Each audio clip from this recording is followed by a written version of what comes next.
All right. Oh my God.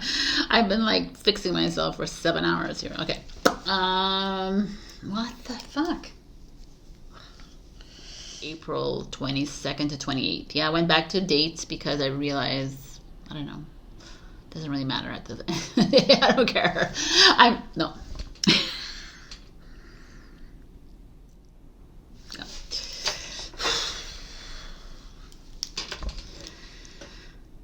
Hello, my beautiful words of love. And yes, I don't even know my name.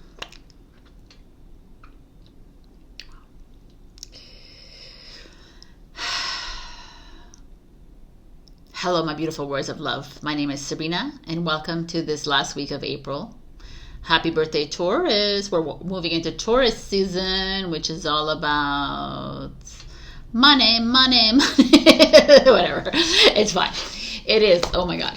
This is really like lame-o. 1 second. Oh my God.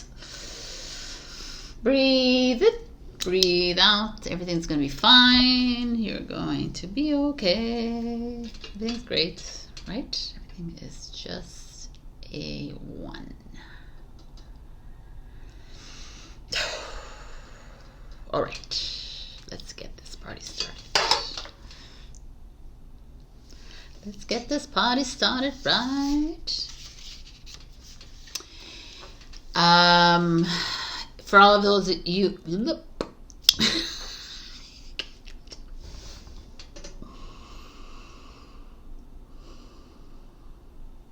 I don't know if I'm going to be able to do the readings, but we're going to figure it out. Okay.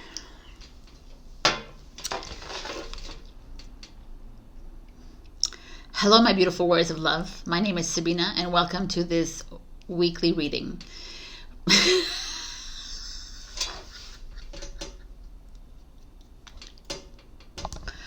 All right. I got this, man. What's the problem? I don't even know what the problem is. You know what the problem is? I don't know what it is. Let's put some lipstick on.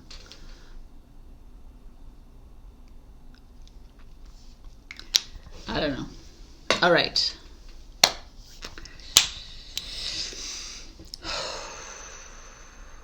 All right. Okay.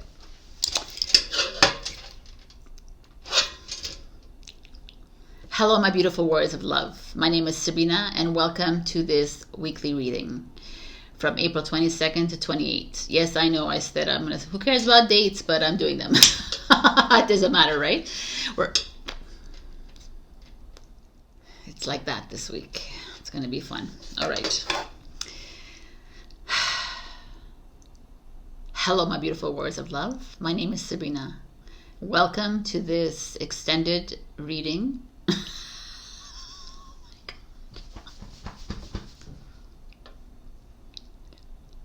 Hello, my beautiful words of love. And oh my God, what is the problemo? Also, what did I want to say? There was something I wanted to say. I forgot. Completely forgot, of course, because that's normal, right? Hello, my beautiful Gemini.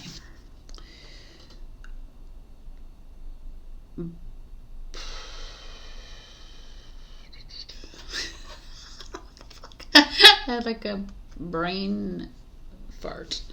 All right, so it's huge. It's fucking huge, man. It's so big. Wow. Love it. Hello, my beautiful words of love. My name is Sabrina, and welcome to this weekly reading. I'm going to start off with a let's talk, and we're going to talk about holding space, and also we're going to talk about the Jupiter-Uranus conjunction. For those of you looking just for the extended, you could just click on the timestamps below. For those of you who are here to stay, hello. I know usually I have the podcast, Welcome to Your Journey, every Wednesday and Saturday, but you know what? I felt like talking about this today. This past week has been super duper intense for me. I've been learning how to hold space for myself, which is like everybody says, yeah, it's easy to do. It's not easy to do. It's not easy to hold space for another and holding space for oneself is the most challenging, because it means doing nothing, right? And there's this like interesting stigma I want to talk to you about, because I've been in my apartment for 4 or 5 days now, curtains drawn, everything closed, my shutters, everything is dark. I can't really handle the light right now, so I'm in the dark right now, and I'm just sitting on the couch and whatever, walking around, and just allowing I don't even know I know what it is a little bit, it's coming up for me, but allowing it to flow through me, instead of me just sitting there trying to figure it out, trying to understand it, trying to analyze it, ask it questions, which is a common thing that we all do. And I'm learning how to just allow it to flow, even though I don't understand any part of it. So in my podcast of last Wednesday, we talked about vulnerability. In it, I talked about entropy. Entropy is actually the opposite of love, but is a shadow energy. Entropy is about this exactly. It's about allowing the feelings to come up and not attaching anything to it, the feeling, and not bringing up ways to fix it, to heal it, to cure it, to resolve it, to resolve it. It's just allowing it to come up. And that's what I've been doing, and it's been a little challenging. So most of my aha moments come at early in the mornings, because it's in the nighttime I'm very quiet, right? I'm sleeping and my mind is at rest, and there's a lot that happens for everyone here, right? And so in the morning you usually wake up with okay, clarity. And if you, like a lot of you might know, but some of you might not know, but my mother passed away when I was 17 years old. But she got the diagnosis of lung cancer at 13 years old. So at 13 years old, the first things that come up as a child, anybody even here who have experienced death in their families or their friends or whatever, there is this feeling of, like, when the death happens, of blame, right? Of shame, and for me it was unworthiness, right? And this unworthiness comes up within me, and what I did, and what I realize I've done for the past 40 plus years, is to layer my heart with like numbness. I became numb after her death completely. I was always seeking for unconditional love that she was so apt to give me. Like, I did have a close relationship with her, but I was always looking for her love in other people, right? And all of this, and never found it, because you can't equate that kind of love, and you can't even compare love of other people with other people either. So it's always like this searching, and a lot of people are like that. They're always searching for something that was a beautiful memory to come. So it wasn't really I was searching my mother. I was just searching love in the form that I received it, that was cut off like quickly for me, right? So and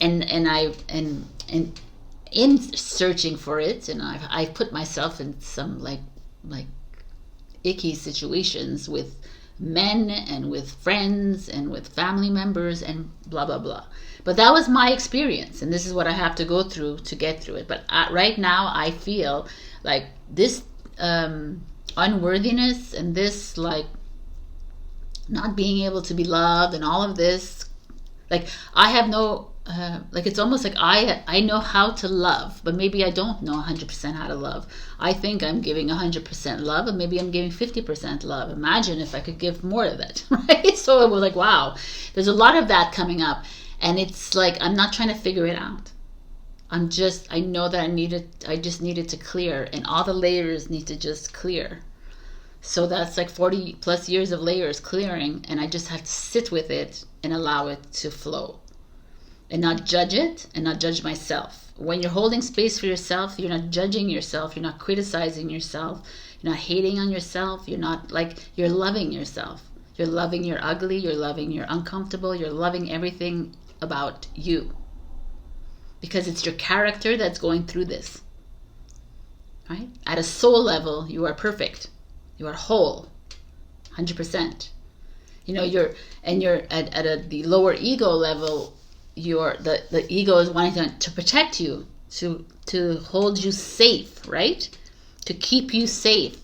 So it's going to always bring up everything like that it deems as safe, but it's really not. It's like, that's why it's a time to shutting off that ego as well, and it's a time to just flow in love and flow in the anger that's coming up, in the sadness that's showing up, in all of it, and not judging your actions. My actions have been very all over the place from that time until now. I've like seek love in the wrong places. We all know that. We kept on holding on to relationships that were just not good for us. We held on to friendships that, you know what I'm saying? We did these things because we had to, you know, for me, I had to prove to myself that I was going to find that love, or, you know, I was, you know what I'm saying? It's all these things coming up for me. So me holding space is like it's been challenging, because it means that I can't respond to your comments. A lot of I have, but I get like I kind of close myself off a little bit from the world. And there's this like interesting stigma, because I told this to somebody and they're like, "Oh, you're depressed?" I'm like, "No, I'm not depressed. Like I'm not depressed at all. I'm happy." Like, happy. It's not even a word, happy. I'm like, I'm just feeling my way through this, but there's no feelings of like depression.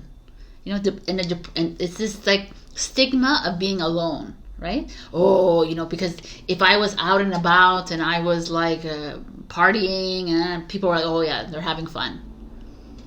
And it's like a very interesting, it's an interesting journey for me, because everything is becoming clearer and clearer, and it's how you perceive things. It doesn't mean that's the way I perceive things, right? And it's not right or wrong. It's just what is. For me, my loneliness is actually my blessing. It's where I find my creativity. It's where I find my love for self and for others. And that's like holding space for others is another big thing.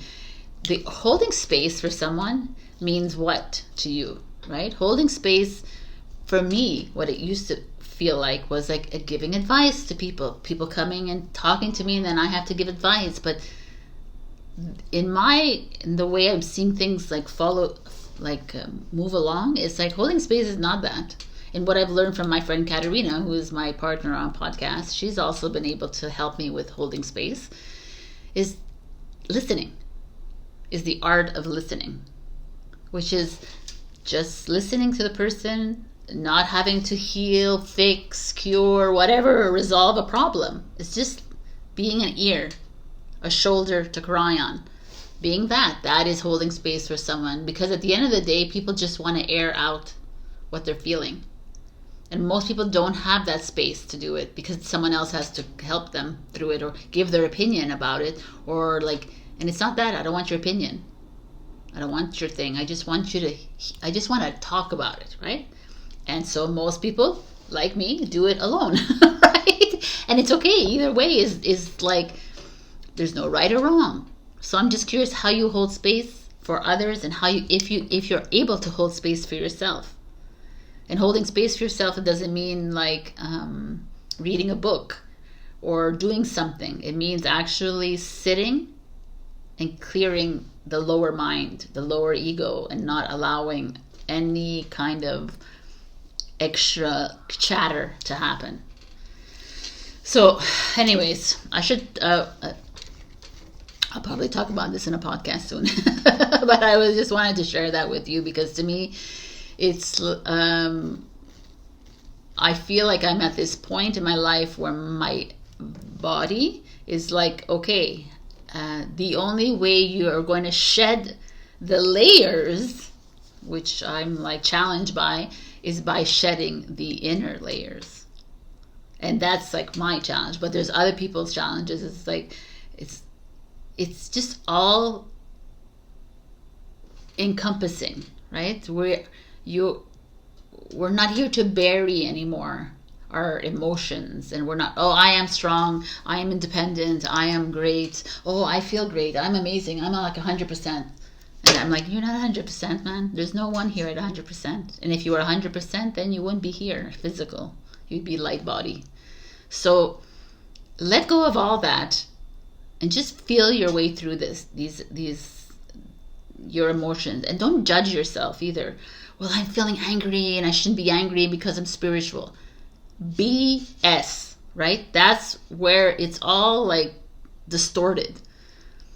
Because if you're feeling angry, then there's something stuck inside you. So let that shit go, right? Let it come out. It has to come out. It's not going to just miraculously come out because you do a prayer or you do a yoga move or you do a meditation moment. That's not how it works.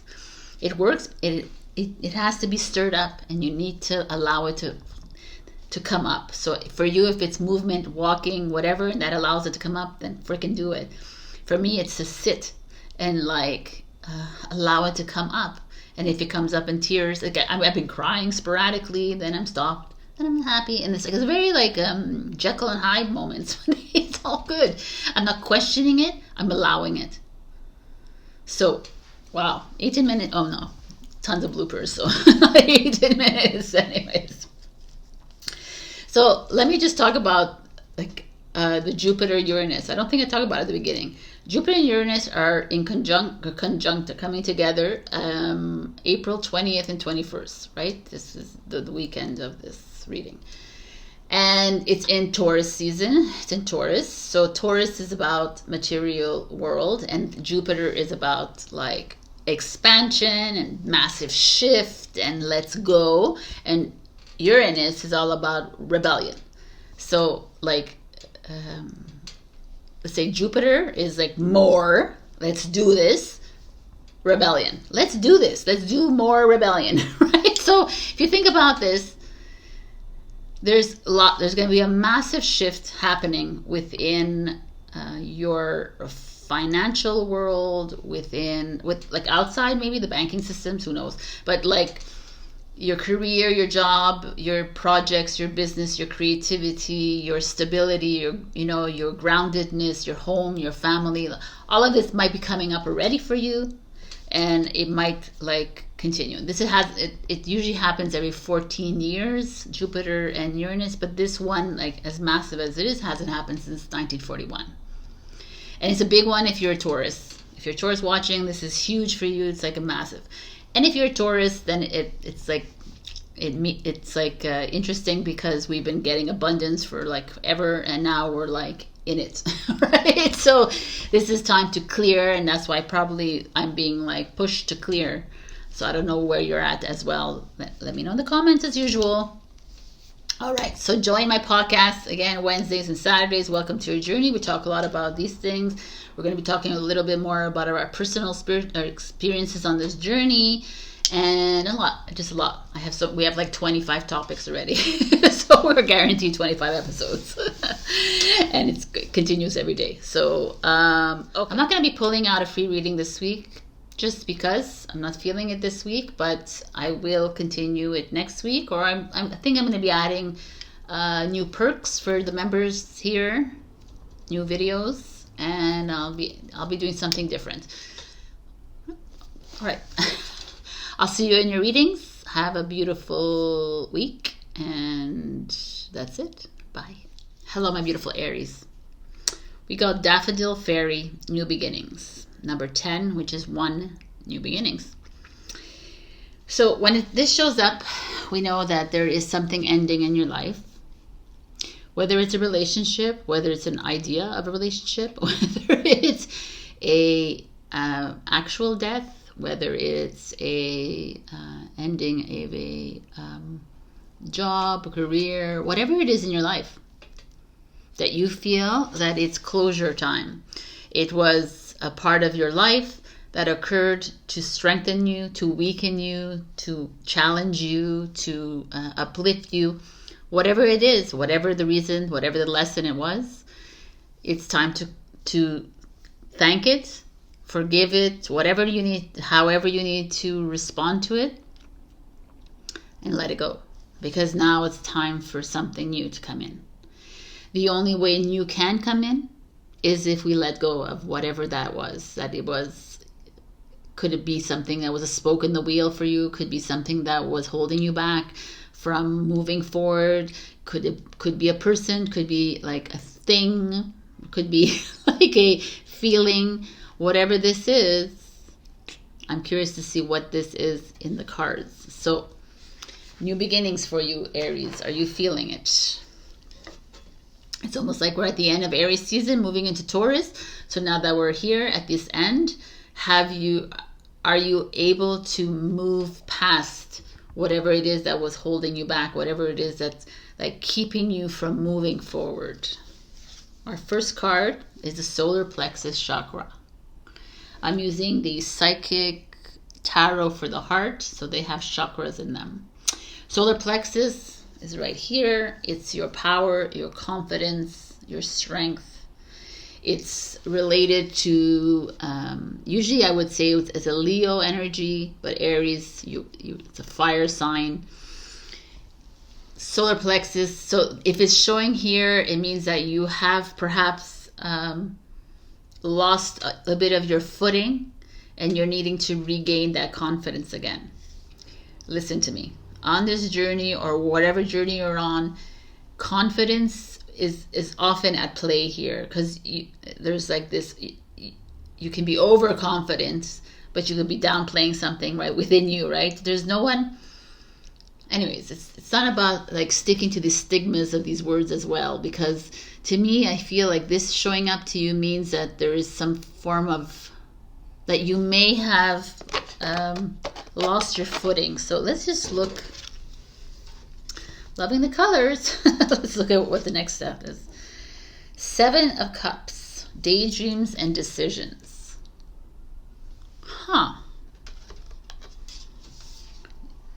You're challenged by the 5 of Pentacles, which is a Taurus. This is a Scorpio energy, the Taurus energy, which is, we are in this season of it. I'll look at this after.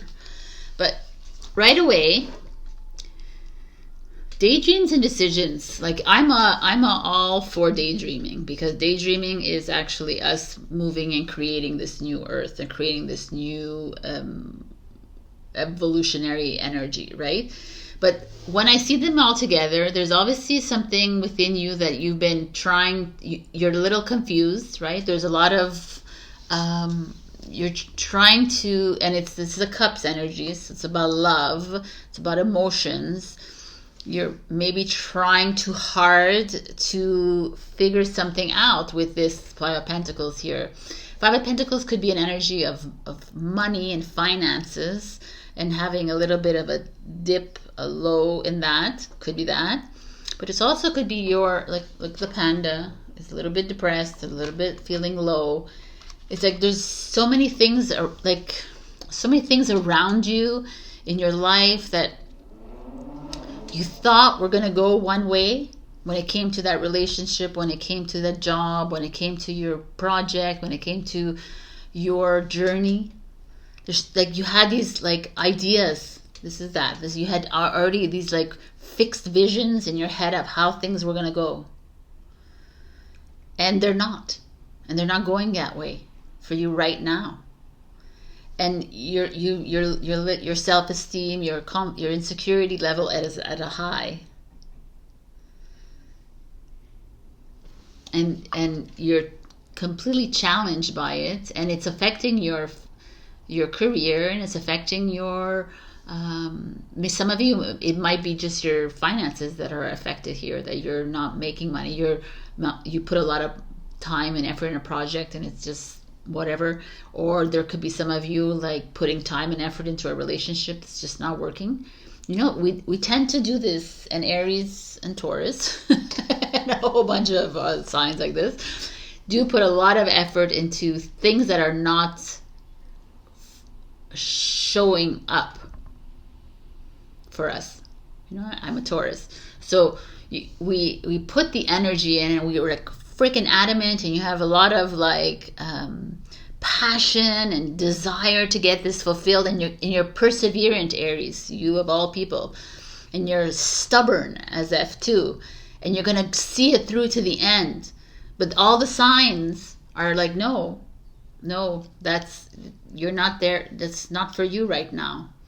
Can you be okay, Aries, with taking a step back from this right now and working on yourself and working on boosting your self-confidence here again, boosting you the power that you have, because maybe you've given away too much power to these other people in your life, or these relationships, or whether they're financial or love or compatibility or friends or whatever this is, but it's making you feel down right now. It's like draining you of your energy. And here the universe like, hey, we're here to start something new. You're not here to like harp on such an old energy that continuously like slaps you in the face every single time, every single turn. It's like, no, wrong turn, right?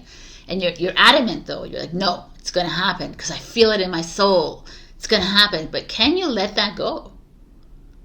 Why do you have to make it happen when you want it to happen? Can you trust God, the universe, love, source, whatever it is, to bring it to you when it's the right time for you? And this is a huge thing for humanity in general, because we are always like constantly with these goals and these timelines set in our head, and this is what has supposed to happen. My calendar says I'm supposed to reach this goal by April 21st, and I didn't do it yet. And then what happens? We all spiral down into this like, oh my God, I'm a loser, I'm in this. You judge, you criticize, you lose your power, and you give your power away to someone else, right? You give your power to your ego. You give your power to the energy. Like, stop it. To me, there's this like the Five Pentacles coming up in here and saying, yeah, okay, I'm going to take money away from you. I'm going to take the love away from you. I'm going to make you suffer a little bit here. I'm going to make you feel like this because you need to see something here. We're trying to help you move into this new beginning. What's the next card? Wow, the Six of Cups.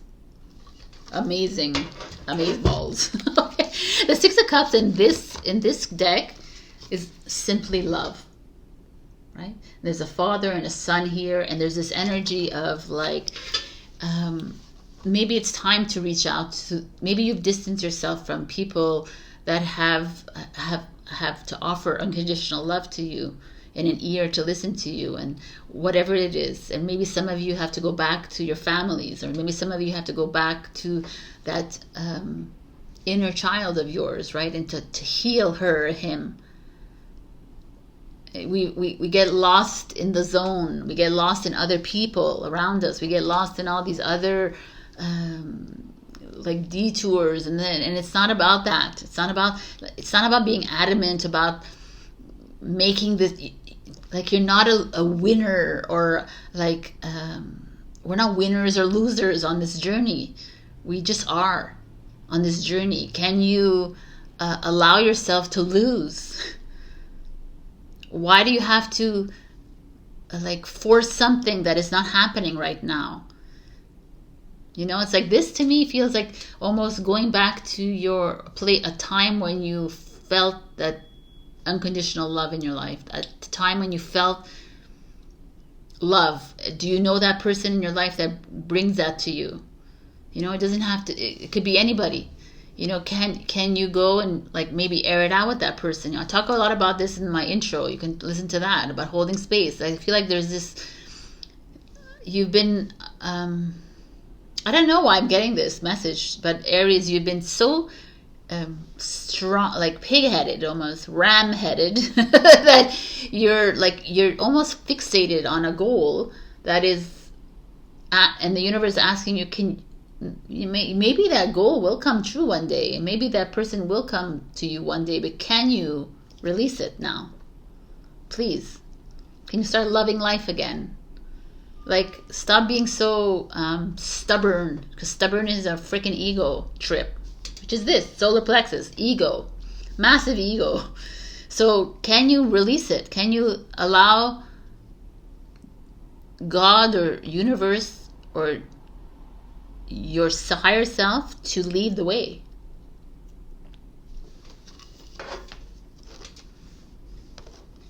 Let's see what the advice is. Wow. Oh my God, I love this. Ask for help. Exactamundo. Angels are celestial beings who protect everyone, and the fairies say now is the time for you to ask for angels' assistance. I mean, angels to me are your friends, your family, everybody. Like you can ask for help from your higher self. Let me tell you a little story. I recently asked for help from my higher self. I said, "Can you help me with da da da da?" And they're like, "Finally, Sabrina, asking us for help." Hello, because we're always so like bullheaded. I'm a bull. I'm bullheaded about like I can do this on my own. I am strong. I'm independent. I am. This is all the game, right? This is all the illusion again. And it's like, yeah, you are, but really, are you? Like, you are a powerful being of light. Can you allow yourself to take steps back here and allow other beings to help you, the energy to help you along in this way?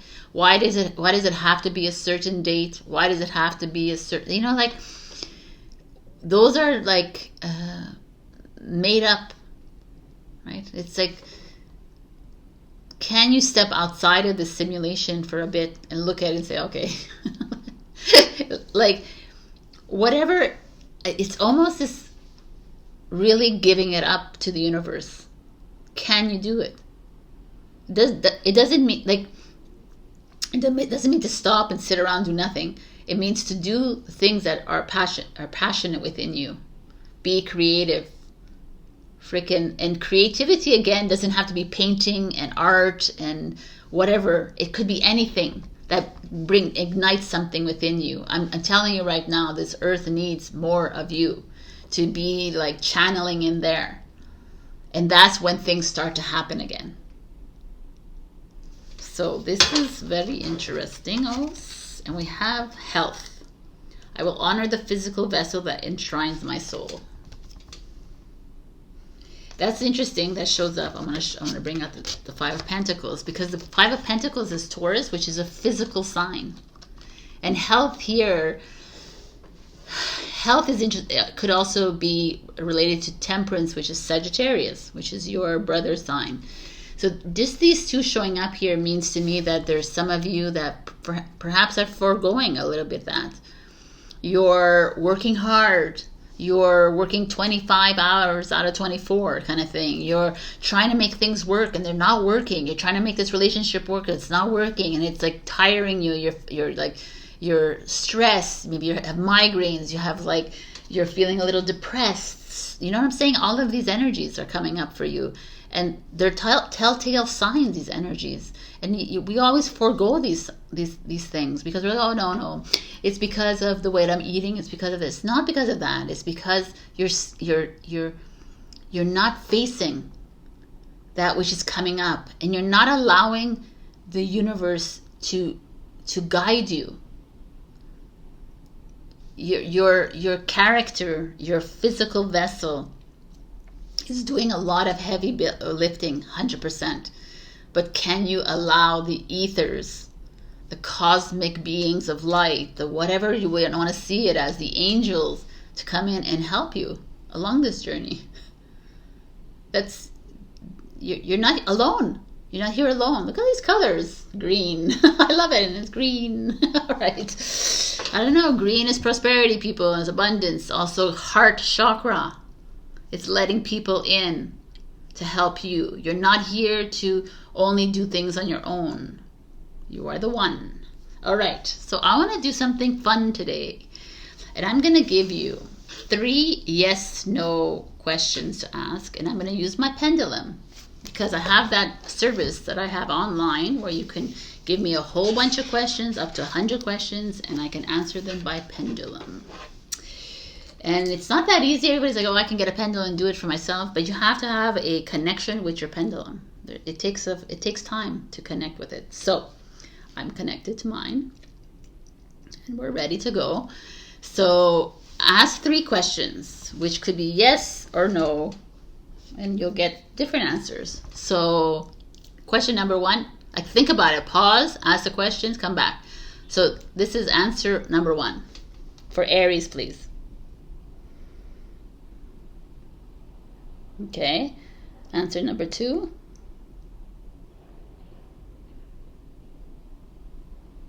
And answer number 3.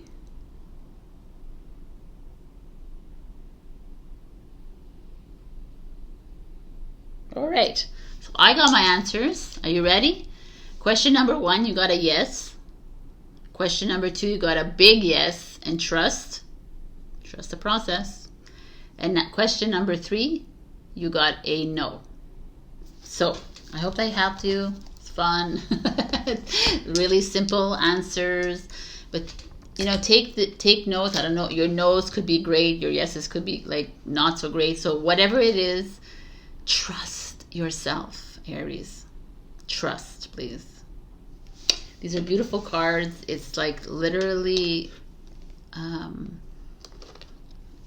trusting the journey, that whatever is coming up for you that needs to be cleared, allow it to clear. If it's really uncomfortable, go through the uncomfortable. That's the only way through. I love you, Aries. Check your rising and your moon as usual. So like, share, comment, subscribe, and super thanks me. And join my Ko-fi membership. Also, shout out to Laurie for being an amazing supporter on Ko-fi. Oh my god, it took me a while. And join me there. I'm going to be adding some interesting videos as extra perks for the membership. So check that out within the next few weeks. And always book reading with me. I'm open for the month of May. And I'd love to meet with you. And I'll see you next week. Bye. Hello, my beautiful Taurus. Happy birthday. It's our season. Are we excited? Yes, we are. There's something about our season, eh? Like, it's exciting. Taurians, we love our birthdays. So, before I begin, I want to just put shout out to Lynn and Kinga for being amazing Ko-fi members. And also I'm going to be adding some interesting perks to the memberships. If you want to join my Ko-fi, or you can donate to me on a monthly basis like they do, or you can donate to me at a one-time fee. That would be awesome and great. All right. Also, I'm open for sessions in May or anytime this year. So let's do this. If you want a birthday reading, let's do that too. So let's begin. We have an amazing energy showing up for the week. It's nonstop for us. We have manifesting dreams, people. 46-1, new beginning. So we have this otter here, I guess, with by a pond or a lake. There's light shining down. To me, it's just like abundance is here. The fact that there's a lake or a pond or stream or river or whatever this is, water is emotions. And it almost feels like manifesting dreams could be a relationship, you know, an emotional relationship that is going to flourish. Could also be money coming in, abundance that way. But for me, when I see this card, I'm always like, are you the only way to receive abundance, love, whatever it is if you are able to fully express yourself to your partner, to the universe, to whoever, right? To your friends, to your colleagues, to your boss, to whatever it is. Are you fully expressing yourselves? Stop. Like I said in Aries, I always compare Aries and Taurus. They're very similar in many ways because we're very stubborn. Not a little. We're very stubborn and we're very perseverant a little bit, right? And we're always like, no, I'm gonna make it. It's okay. I'm gonna do everything. It's, you know, like I'm gonna take care of everything. Yes, Taurus, right? And I don't want to bother my partner. I don't want to bother everybody else. I'm just going to take on all the burden and I'm going to bring it on. It's like, no, man. If you want to manifest your dreams, you got to let that shit go and let everybody else's. You're not here to take care of everybody else. You're here to first take care of you. So where in your life is it that you're holding back from? Where in your life are you like, you're not able to... Where do you know that the dreams are going to come true for you, but it's still not there yet? Why isn't the money coming in? What are my limiting belief systems around money? Like, there's so many things, right, that we have to ask ourselves with these things. So, boom. We have this here. The Death card. Number 13. Number 13, number 4 is foundation, death. Death is so great because it's like saying goodbye to something that it's a limited belief system. Saying goodbye to an old way of thinking, an old way of seeing things, an old perspective. Saying goodbye to something that's not working in your life. Saying like, I gotta shut this down. This relationship, this friendship, I gotta just step away from it for a bit because I need to tell you this. I need to express myself, right? I need to express my emotions here because I keep on holding them back and nothing is manifesting. And the Death card is like, yeah, you got to, right? This also could be a literal death in family or someone in your life. You know, it could be, but it doesn't have to be. But this to me feels more like, it's like the Grim Reaper here. It's like, it's time to say goodbye to the old ways. The Seven of Wands. Death is a Scorpio energy. The Seven of Wands is a Leo energy. Seven of Wands, look at this reindeer holding on to a wand. And there are all these wands on the ground. The Six of Wands is like a victory card. Like you've won something. And the Seven of Wands is like, you're like, oh, I've won something. I feel it. I feel like there's something great coming my way, but I'm still not 100% sure. I'm still not like, I still don't have 100% faith in myself to be able to really close that door, to be able to really close that chapter. So I'm just going to hang on a little bit. You know, it's like a little bit of fear here. Let's see the challenge. Fuck. The challenge is the Fool card. Trust. Dudes. That's like huge. These are huge cards here. You're like, do you feel it in your life, Taurus? Do you feel like there is a closure? Do you feel like you're at the end of a chapter, a book even, that you need to close that door? And it's like, does it have to do with, I mean, like a situation within your relationship? It doesn't have to be you have to shut down the relationship. Is there a situation within your relationship? Is there like a it's a pattern, a behavior, an old story, the same story coming up over and over again within your relationship? And it's like, okay, now we got to shut this shit down. And you're just holding on, you know, because I don't want to make my wife or my husband unhappy. I don't want to ruffle the feathers in the house. I don't, you know, like there's that energy here. It's like, come on, man, Taurus. You got to learn to fly here. You got to trust the universe. Like, you're like not trusting it. You're not trusting your journey here. You're not trusting your higher self. You're allowing the ego to take over here because the ego is telling you, oh no, you gotta keep the peace in the house. You gotta keep everything going. You gotta, you know, like hold on tight to that money of yours. You gotta like, oh, you're never gonna get enough money if you keep doing this, you keep traveling, it's like, shut the F up. That's the Death card. The Death card is like, oh my God. Can you say goodbye to this talking to you all the time and making you feel worthless? Can you stop judging yourself? Can you stop criticizing yourself? Can you stop hating on yourself? Can you stop judging other people around you for how they... Can you stop like... it's like... I don't know. To me, I feel like we're at this place in our lives where the universe or God or whatever source is saying, hey, the path is freaking open for you. What are you doing? Why do you continuously stay in this revolving shitstorm? You're consciously doing this because you don't want to hurt someone's feelings, because, you know, what are the kids going to think? What are my partner's going to think? What are the family going to think? What is everyone... Who cares about the family and this and that? Because it's simulation, people.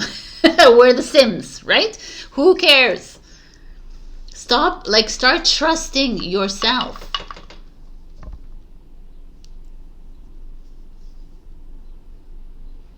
Start trusting the journey that you're on. Start trusting the messages you keep getting in your dreams, in your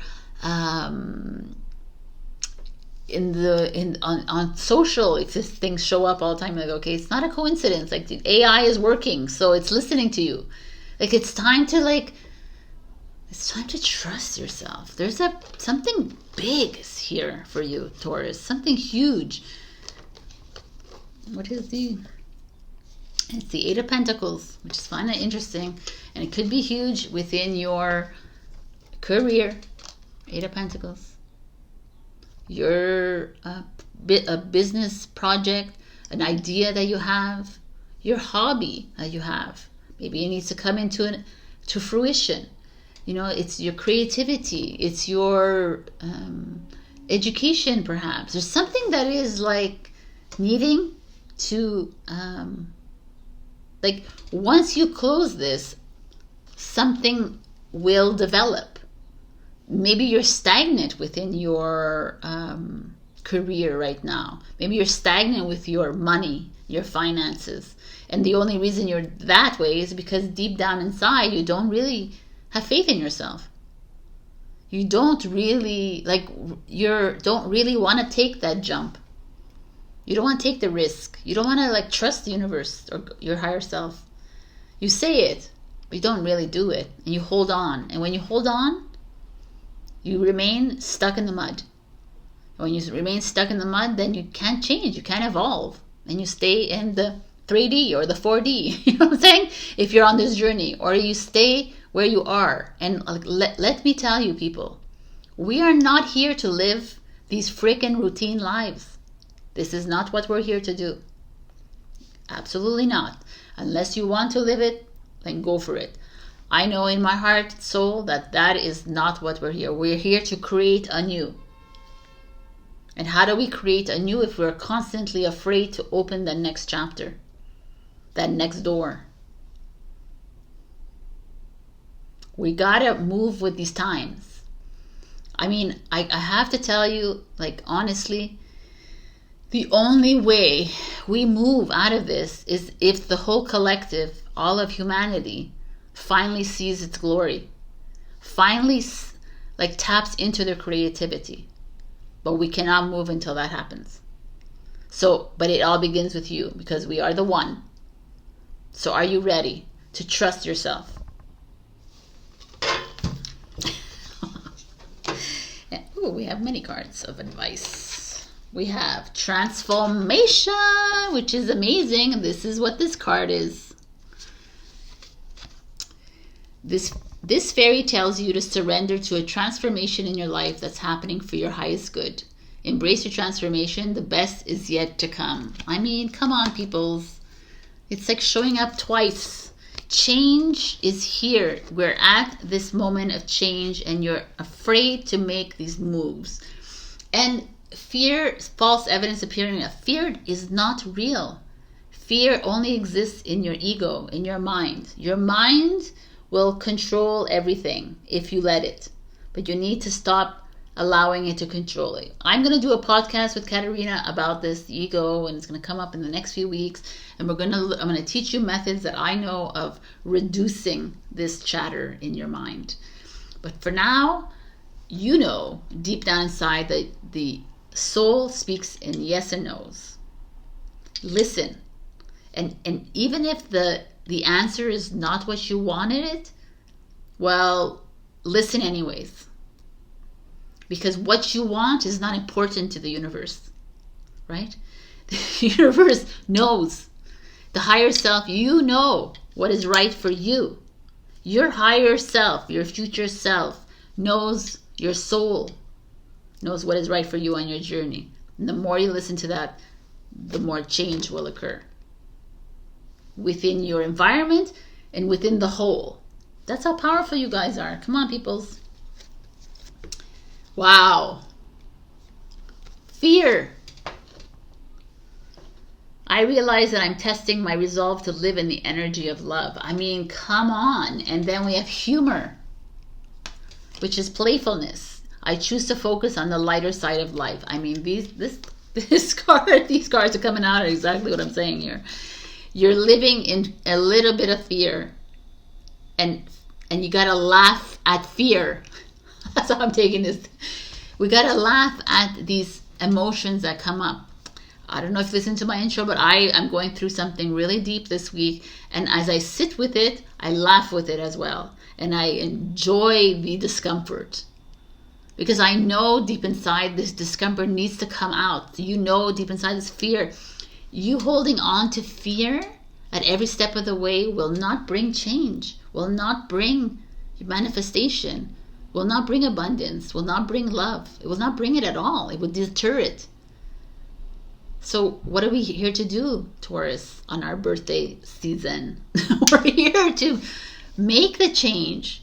We are the creators of change, especially when it comes to abundance and business, right? That's Taurus is material wealth, right? And family and stability.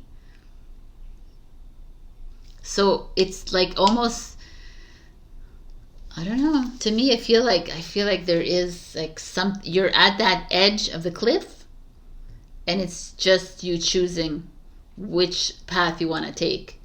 Do you want to fly, or do you want to stay like in the mud? Change is up to you. Creativity is up to you. Are you ready to fly with me? Yes. Okay. All right, Taurus. This is your energy of the week. I love it. Also, that's it. I'm excited. So let me know how you feel about this. I will see you next week. Enjoy the festivities. Like, share, comment, subscribe, and super thanks me if you can. Also, check your rising and your moon for other messages. I love you so much, Taurus, and I'll see you next week. Bye. See, I knew I forgot something for you, Taurus.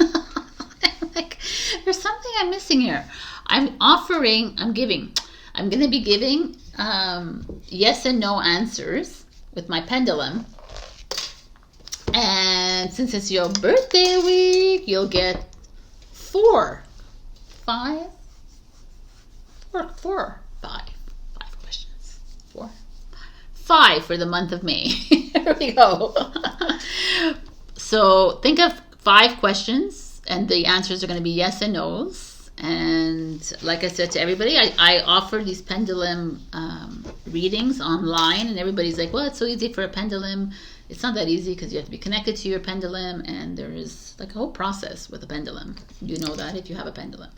So if you have 5 questions already, I'm going to just ask the 5 questions and then think about it while you're there. 5. Question number 1.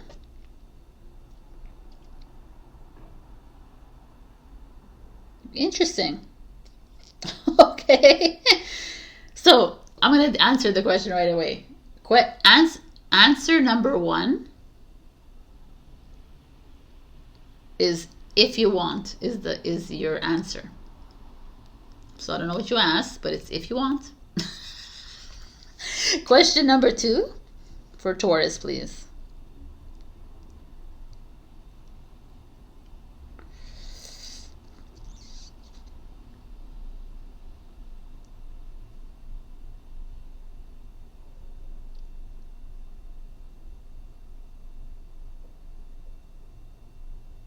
Wow. Okay. How interesting. Answer number 2 is never. Answer number 3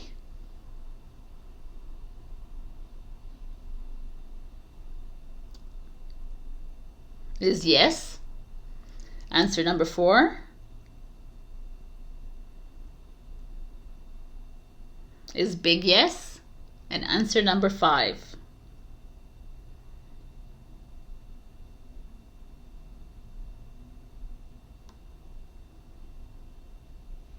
hilarious. Answer number 5 is not important. It feels like my pendulum readings because I'm a Taurus, so I'm getting the same readings. Not important, number 5. So that's what you got for answers. All right. I'll see you next week. I love you. Bye. Hello, my beautiful Gemini. Before we get to the overall energy, I'm just going to let you know at the end of this reading, I'm going to be giving 3 pendulum answers to 3 questions. So stay tuned for that. So let's get into your overall energy. I have Storm Spirit Chaos for you, which I freaking love, because to me this is the Tower card. And it's been showing up a lot for you the past few months, this energy, because to me this is walking through the storm. Walking through the Tower moment is like something blowing up in your life, something that needs to like shake things up in your life. Where in your life is that? Are you like struggling with a limited belief, right, that you've carried throughout your whole life, like a value system? What it could be religious, it could be just an ideology that you follow, or like a value system, principles that you follow because your family followed it and so you're stuck to it. Like that is a limited belief system, because it's not really real, right? It's like, it's just it's something outside of yourself, right? Because inside of yourself is your inner wisdom. It's you. It's like you have all the answers. You don't need to look externally for anything. Nobody can give you the answer, not even me. It's like to me, this feels like you're breaking apart some behaviors, some patterns within your life, which is like, we could find out through our Akashic records too, if you want. But I feel like you're coming up against something that has been showing up over and over and over in your life, in this lifetime. And you keep ignoring it, right? It's no, I don't want to deal with it right now. It's like, no, it's like, it's easier if I just ignore it, and it just like, and then it's like, no, I'm going to come back, right? Because we got to clear this. And if it's like, there's like something in your life that's like holding you back from doing something else, perhaps. You're like, something that's making you feel insecure, something that your mind plays tricks on you, Gemini. You are a mind sign. So the chaos to me is like something is going to come up and feel like it's blowing up in your face, feel like a catastrophe moment, feel like chaotic. Can you see it as the breakthrough moment? That's what that is for you. Can you see it? Can you see that this uncomfortable person, issue, whatever emotion that's coming up, and like you're having to face it? Can you see this as that moment of release? Because that's what this is feeling for me. I feel like some of you are either holding on, ignoring, burying, like there's all this, like, or allowing your mind to take over, and your mind saying no, like fight or flight or freeze, or all this kind of like feelings of like, instead of just allowing for this to come up ugly, oh, look at it, I'll say, bring it on, bitches, right? and go right, like feel right through these feelings of insecurity, of all these feelings of feeling unloved, or feeling of anger, or feeling of whatever it is coming up. Can you see them as the blessing in disguise? So let's see what's going on. 5 of Cups, exactly the energy that is a Scorpio energy. This is like, do you see the cup half full or half empty? Are you optimistic or pessimistic when you're looking at life? Do you see this chaos showing up in your face as like the blessing that it is? Or you're seeing it as, oh my God, poor me. Oh my God, I have to go through this again. But I am, like it's this very interesting energy, and it's everyone. It's not only you, Gemini. Like the 5 of Cups shows up because you're challenged. You're challenged by an energy, a recurring energy that keeps showing up. And it's like, maybe some of you are in relationships, maybe some of you are not even in relationships, and you're just waiting around for someone to make a move, or you're waiting around for like something to happen instead of just letting it go. Right? Can you stop attaching and holding on to something outside of you that you have you're attaching to an outcome? You have expectations of someone else, of yourself. Like, can you let everything go? Can you walk through this storm and let the lightning hit you 1,000 times if it has to? But at the other side of that is like, I've walked through this, man. I've cleared this from my vessel, and now I'm ready for the next. I'm not waiting around for someone to freaking call me. I'm not waiting around for someone to love me. I'm not waiting around to get a job for this. I'm not waiting around. I'm not like allowing someone to tell me what to do, how to do, you know, it's like all this energy. Like, I'm just doing it. Interesting. 9 of Pentacles. And when I do it, I'm going to reap reward from it. This is like being like the feeling of financial independence, right? Like she did the hard work, and now she's reaping her rewards. She's luxuriating in her life, or his life, whatever, right? It's like you're just like, you're able to feel good inside because you walked through that storm. It's not about like shouting into the rooftop and saying, look what I did this, and oh, I'm so amazing. It's not about that. It's about feeling good inside, because that's just ego. The ego wants validation. The ego wants people to know what they've done. The ego wants to know things. Like, the ego's like, oh yeah, you should tell the world, and they should all praise you. And it's not about that. It's about fully like embracing and harnessing that power that's within you. And that power that's within you, Gemini, is huge. And that's why it shows up like this. It shows up in chaos, because it's so much that's inside this vessel of yours that wants to come out, and so many of us are rationalizing it. Oh, I'm feeling like this because of this. You're trying to make explanation. You're trying to come up with explanations for why you feel this way, instead of allowing it to feel. Just move through you, stream right through you. Stop looking for explanations. There are none. Nothing. Like, the moment we explain is the moment the ego is in working order here. So can you allow this ugly to show up in your life, in your body, or however you want to manifest? Can you allow it to flow right through you, even when it's like piercing you, it's making you cry, it's making you angry? Wow, the Ace of Cups is your challenge. Love abounds. But it's like almost this is affecting your relationships. The Ace of Cups is all about relationships, new love interests, existing relationships. It's also about having a baby, perhaps, or emotions. It's just all about emotions, about loving yourself, accepting yourself. And I'm gonna look at this card. Interesting. We'll keep that there.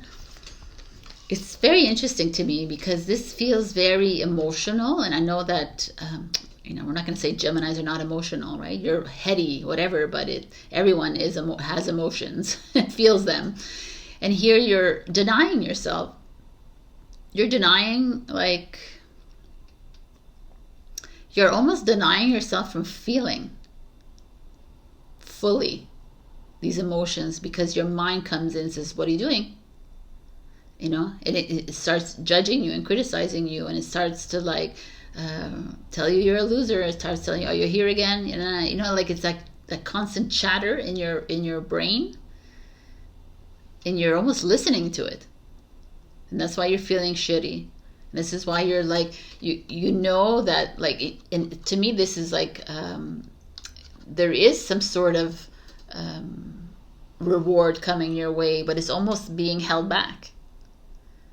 Like even it's not even about money here. To me, it feels like you could be rewarded and you could be given this raise and promotion. You could be given this, like, whatever, this opportunity, but it's not even what matters here right now. Right now, there's a sadness here. There is a difficulty to move forward. I almost feel like you're denial is probably the best thing I could say here. You're denying your heart to express itself fully because there's so much here. And that's the chaos that's happening, because the next card is the King of Pentacles, which is Taurus season. This is the Taurus energy, but it's also, there could be a Taurus in your life that you need to reach out to. It also could be like, King of Pentacles is also about money. It's about, like, he's a very business minded, he's an entrepreneur, he's a strong leader. It could also be like, it's so interesting because you have, this is Virgo and Taurus, and then you have these cups signs here, and emotions and practicality. So and it's water and earth. Like, water and you are like no right? Water and you are hurricanes, and air and earth is okay together. It's not like the worst thing in the world, but it could also be earthquake, but it's all good. There's just like an interesting, to me, when I look at all the cards, it's like you're ready to launch into something new, as far as business or projects, or that career, or your money situation. It's almost like it's there for you, but until you learn how to love yourself fully, like fully love the ugly that's showing up, and fully love the chaos, and fully love that person that is making you, that's like maybe like there could be someone triggering you in your life, but can you see that person as the blessing? Because if they're triggering you at this moment, and maybe it's time to make a detour. You know, these are such telltale signs. Like, you're not here, Gemini, to, like I said to Taurus, like I said to Aries, we're not here to play humdrum lives. We're not here to wake up in the morning, eat breakfast, have a coffee, drive or bike to work, you know what I mean, lunch, come back. We're not here to do that. I know it's like hard to understand it, but we're not here to do that. We're here to go above and beyond. We're here to create a new earth, or create a new world. And the only way we can do that is if we trust ourselves and listen to ourselves. And if your self is telling you to cry, then frickin' cry, people. And if, like, stop judging yourself. You need to go through this. This is like the necessity right now. And if you don't feel this right now, then the stagnancy is to me chaos. Anyways, to be stagnant and stuck is more chaotic to me than to be like right, to be like shuffled around. So it's something to pay attention to. We have interesting relationships showing up as your soul lesson. I am attracted to those people who serve my highest good. Of course you are. So obviously this is showing up within your relationships, right? And we already see this. So you know what to do. We're going to go further into pure intention. This is your fairy card. The fairy of manifestation will help you to use your wishes wisely. Manifest your heart's desire with pure intention and for the highest good of all. I mean, obviously the fact that the relationships are showing up here means some of you are going through a chaotic moment within it. Are you paying attention to them? Are you like forcing things to happen, to work, because that's what you want in your mind? Like, you have to really like let go. Allow the thunder, the lightning, the flooding, the tsunamis to happen within you. Like, allow the discomfort to come up so that you can release it. Allow the insecurity to come in. Allow it all to flood out of you, right? Like, there's no one on this planet that's 100% confident in themselves. There's at one point in your life you have insecurity, and that's freaking normal, because you have no idea why you're here most of the time. You have no idea who you are, really. So there's that always that like, well, you know. So, and as you awaken on this journey, you become more and more aware, but it doesn't get easier. No, the chaos is forever. like the tower moments happen on a regular basis, but to be aware of it is the gift.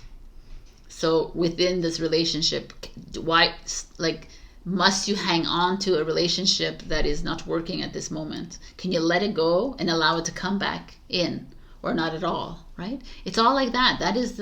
That's how we manifest. We can't manifest by holding on to things that are not moving. All right, my beautiful. Before I forget, I forgot for Taurus.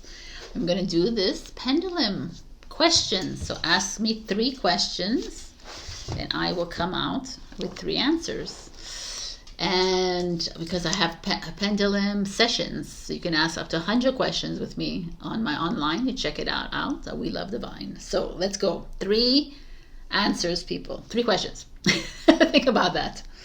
For Gemini, please.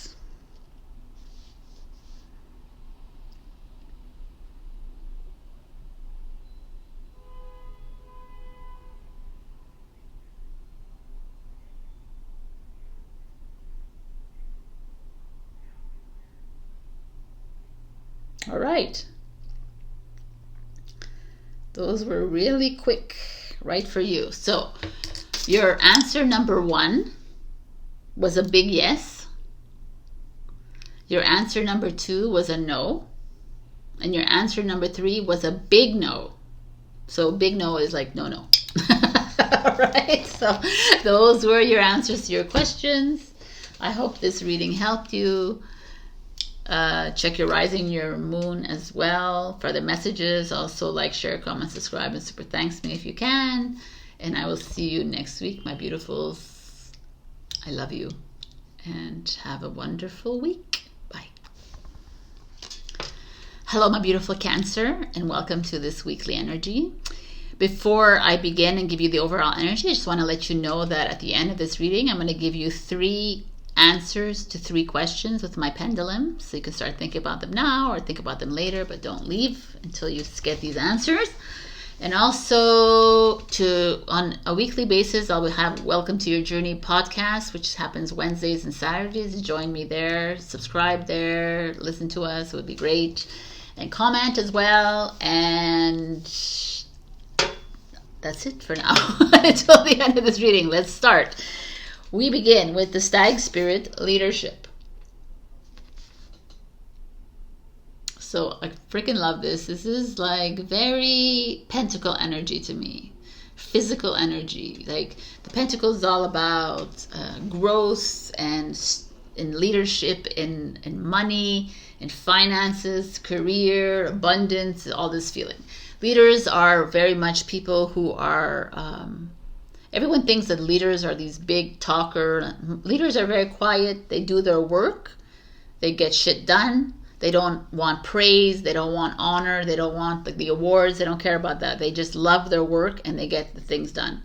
So stop overthinking about where you are in your life. You're not getting the praise. You're not getting the validation. It doesn't matter, because a leader doesn't need validation. They just need to do their work and get the stuff done and get results, right? Productivity is their goal. So where is it in your life that you are? Do you feel like you're a leader? Do you feel like you're giving your power away? Do you feel like you're playing small somewhere in your life? Like this is like almost like a, do you need to step up somewhere in your life? Do you need to like start expressing yourself? Do you need to start creating like new hobbies, new departments, new ways of making more money? You know, that's leadership.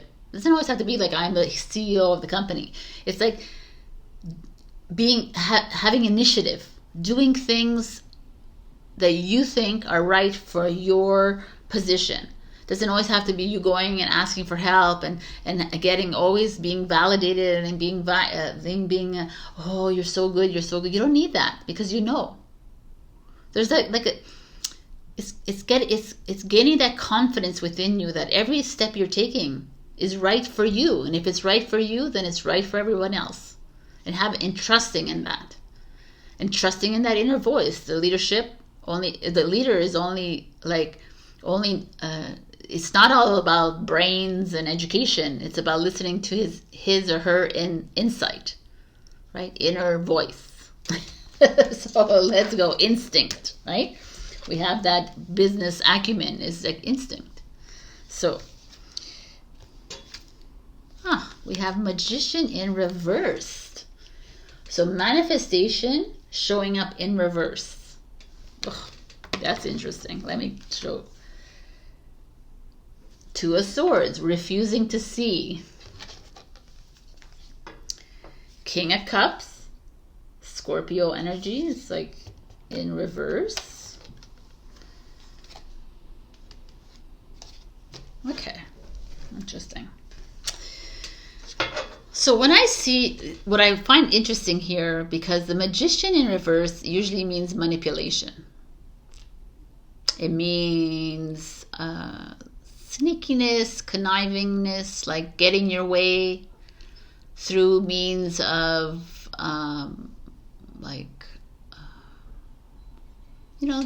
through like what are the word I'm looking for? Through not 100% honorable ways.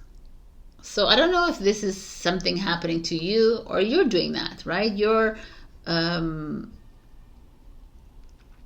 trying to get your way in a certain situation, but it's like, it's almost like your soul is like, is it really the way you want to do a business? Is this the way you really want to conduct yourself at your job or at school or with people around you? Are you like the Two of Swords, refusing to see?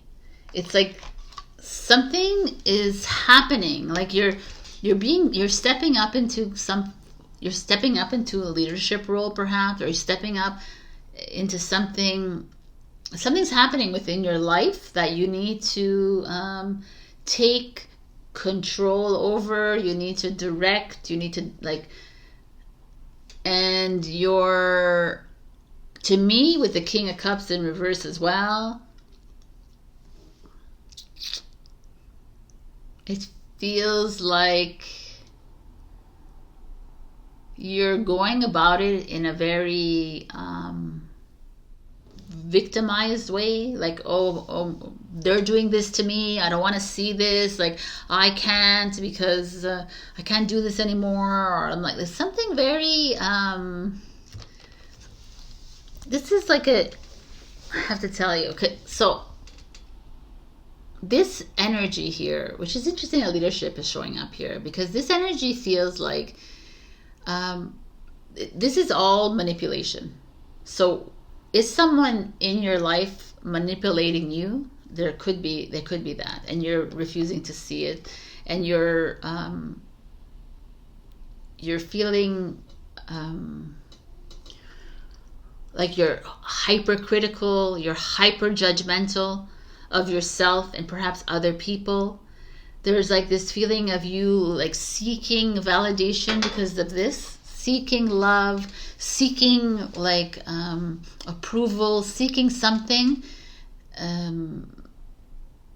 from the wrong people perhaps in your life. You're this is very deep. So leadership also means that maybe there's people above you, whether, I don't know what that is, like in your work or your partners or whatever, that are your friends, your family, whatever it is, some like maybe taking advantage of you, Cancer, and you're not seeing it because all you want is love from them. And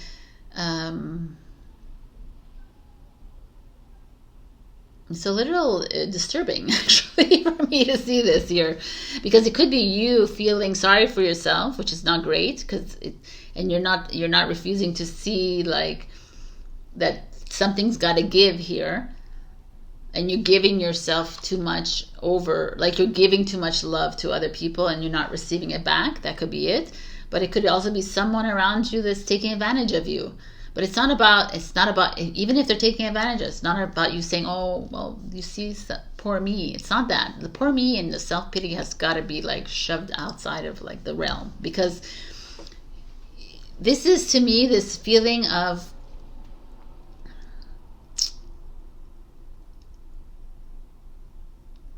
someone playing with you in love, someone playing with you in love with the King of Cups. So it's a relationship. Are they cheating on you? They could be. Are they like lying? They could be. Are they just getting what they want? Could be. And you're like, I don't want to see it. I don't want to deal with it. It's easier if I don't want to deal with this. It's okay. They can deplete all my energy. They can take away all my energy. I just don't want to fight with them. I don't want to deal. Oh my God, that's such a Cancer, right? That's so Cancer. Oh my God. And maybe the leadership is like, yo, Cancer. No. You're not here to allow other people to step all over you. Why are you allowing people to play with you? Why are you allowing to play these games? Why do some people get away with it and then other people don't? Like, why are you allowing yourself to feel lesser than? Why are you giving your power away? Why are you feeling small? Why is it okay to be smaller than the other person? Like, it's not. And I don't care what you say. Well, you don't know. I mean, I do know because I've been in a relationship, but it's just easier that way. But you know what? When you're doing that, you're dishonoring your soul. It's plain and simple. But you're like, oh, I'm going to dishonor my soul because it's simpler that way. I'm going to drink some water.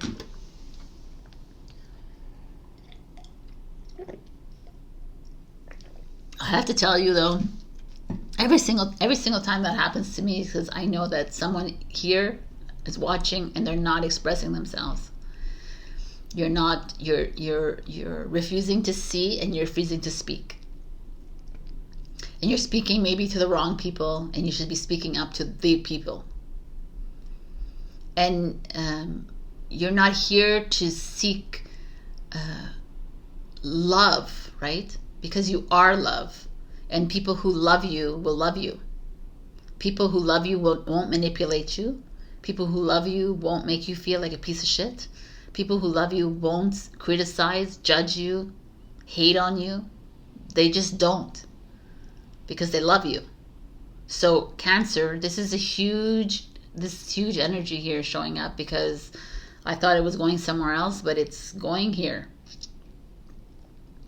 And it's like so much what everyone does is they don't want to see that their partner is this way, that their boss is this way, that their colleague is this way, their friends are this way. They don't want to see. They just they just need love, whether it comes as abusive. Doesn't matter. It's okay. And this energy is like, no, man. You're not here to be like lesser than. We're all here to lead the way. We're all here to be leaders.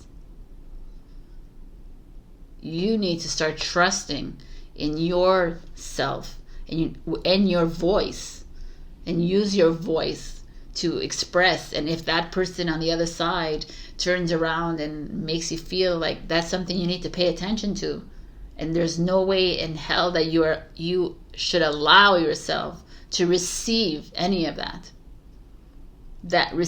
Taking that in is, what are you doing? You're just making things work like this. You're killing yourself. You're here to live life. You're here to live love. You're here to love life, right? You're here to fully experience this earth experience. But you're constantly doing it to appease people and to people please and make everything okay, even though they're overtly manipulating you. That is something that needs to be addressed, and quickly. Because it's not about the other person. It's about you. Like, how do you, it's not about how people look at you either. It doesn't even matter what people say about you. It doesn't matter. Because that's their own reflection. Are you happy with how you are?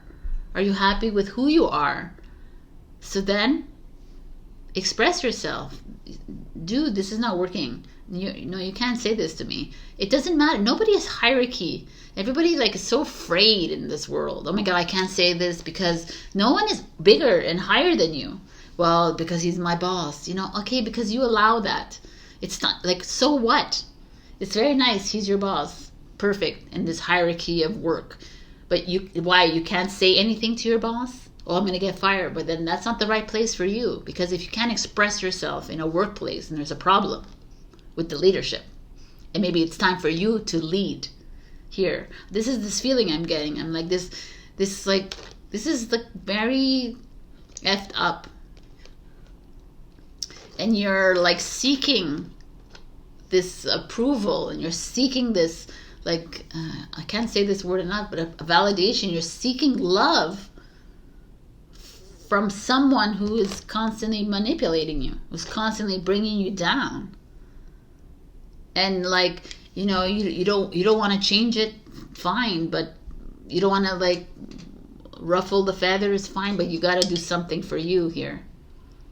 You gotta, because when you start to work on you and start loving and accepting yourself, things like automatically change within that relationship with whatever that is. What is this card? Oh, this is this is like the next card. It's like Destiny. This is the Wheel of Fortune. Flow. The Wheel of Fortune is ruled by Jupiter. So if you didn't listen to my intro, I talk about Jupiter and Uranus in conjunction on April 20th, 2024. And this conjunction is going to ruffle the feathers a bit of the world, of humanity, of everything. And the fact that it's showing up for you, it's probably it needs to bring up something. You're here for a reason. You're here in this position right now for a reason, Cancer, and it's showing you you gotta step it up here. We're here to remind you that you're a leader. You've forgotten along the way that you're here not to play small.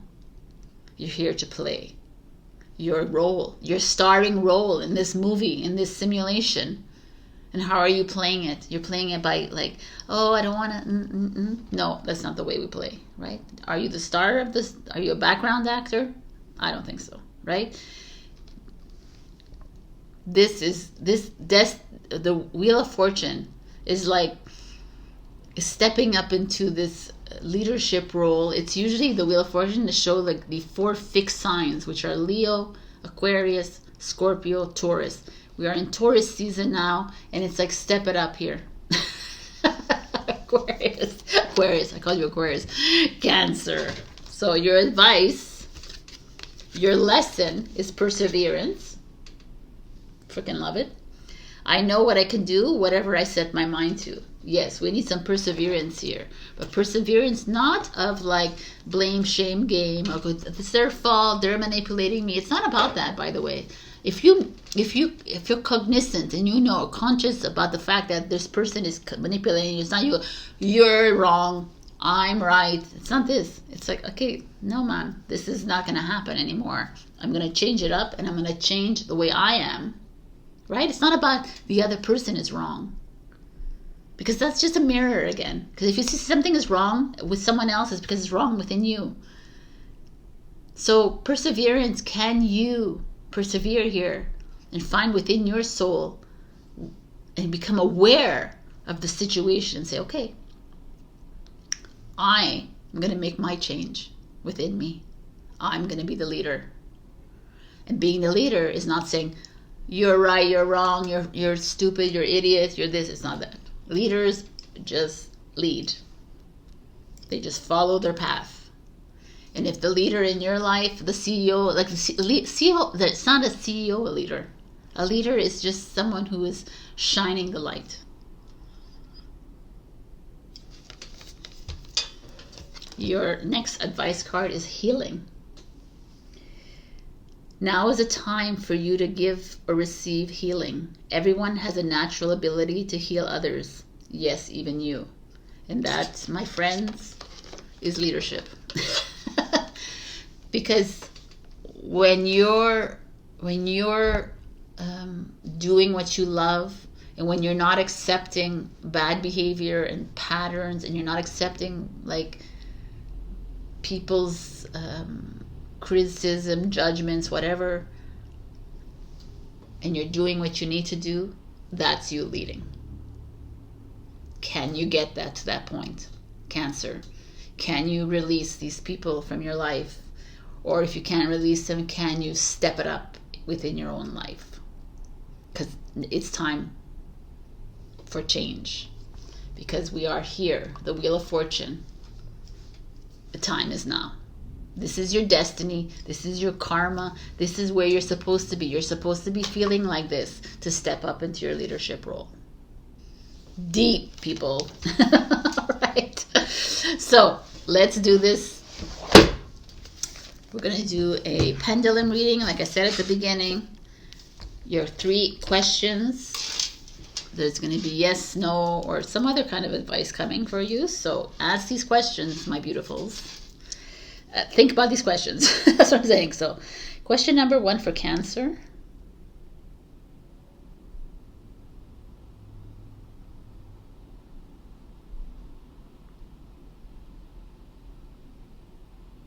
Question number 2 for Cancer.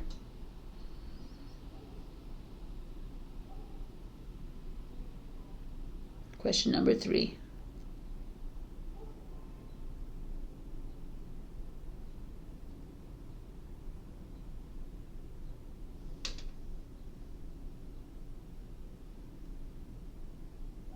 Interesting. Question number 1 was a big no. Question number 2 is a no. And question number 3 is a maybe. So maybe is something that you need to like ask yourself for the answer. I like the maybe because it kind of keeps us on the edge. It's like maybe. Could be yes, could be no. What do you think? All right. Or you can reach out to me and we can talk more about that. So book a session with me like as usual, or check your rising and your moon for other messages. Also like, share, comment, subscribe, and super thanks me. You can also one-off donate to me with Ko-fi memberships or join my monthly memberships. I'm going to be adding some videos and some other cute things. I love you so much, and I'll see you next week, Cancer. This is a big one for you. Bye. Hello, my beautiful Leo. We got Owl Spirit Wisdom. So this is showing up with this freaking owl, spread eagle up here, and Athena, the goddess of wisdom. Hello, Sabrina. And she has butterfly wings behind her. It's just such a beautiful card. And to me, it feels like something is stirring up inside you, Leo, and it has been for the longest time. And it's almost like trust your intuition right now. Trust whatever it is coming up for you. You might be getting nudges, you might be getting pokes, you might be getting messages, signs. You might just be feeling something, like someone asks you a question, you know the answer right away, but then you don't say it because what are they going to think? I'm crazy. Or you don't say it because you don't really trust it.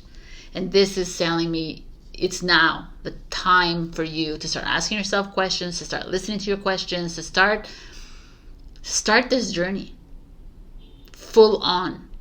Can you trust whatever it is that's coming towards you? Can you trust the ugly that's showing up in your life? Can you trust that like message that feels dark and gloomy? Can you trust the detour that just happened in your life? Can you trust the rejection that just happened? Can you trust that feeling inside of you that says, get the F out of here? Like, can you trust it? Why aren't you listening to it? You know, the more that you mistrust, the longer it takes for you to get to anywhere. And it almost, lots of things compound one on top of the other to get there. All right, this is really interesting. Before I get into this, just so you know, right at the end of this, I'm going to be giving 3 answers to 3 questions with my pendulum. It's going to be fun, so wait for that.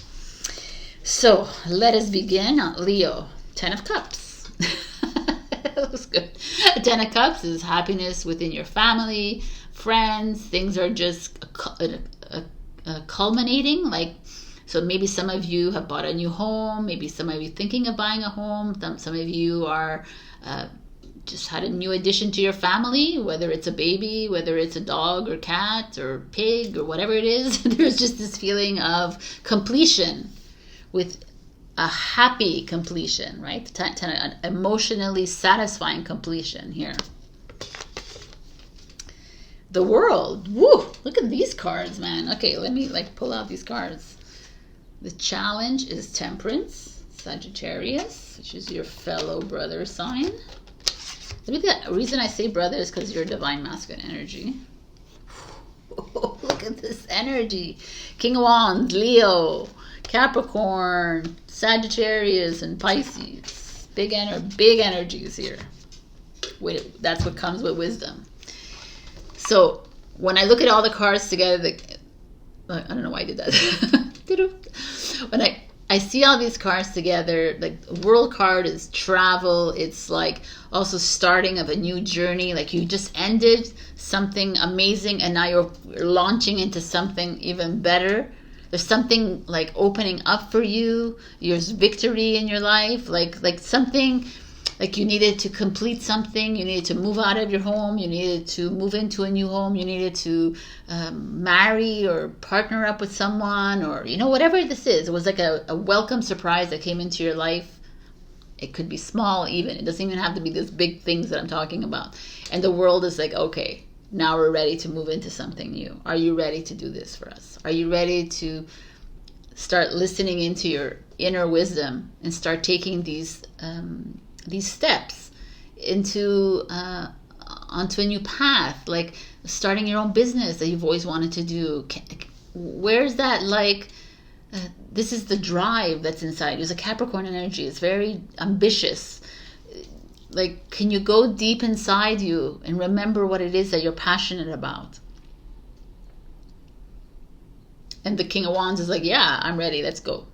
Let's do this. Like, I've been waiting for a long time. He's sitting a little impatiently there, and he's like, yeah, I'm ready. I'm like, this is interesting to me, because in this deck, the Temperance card is balance, and it's in reverse. So Temperance is an energy of health.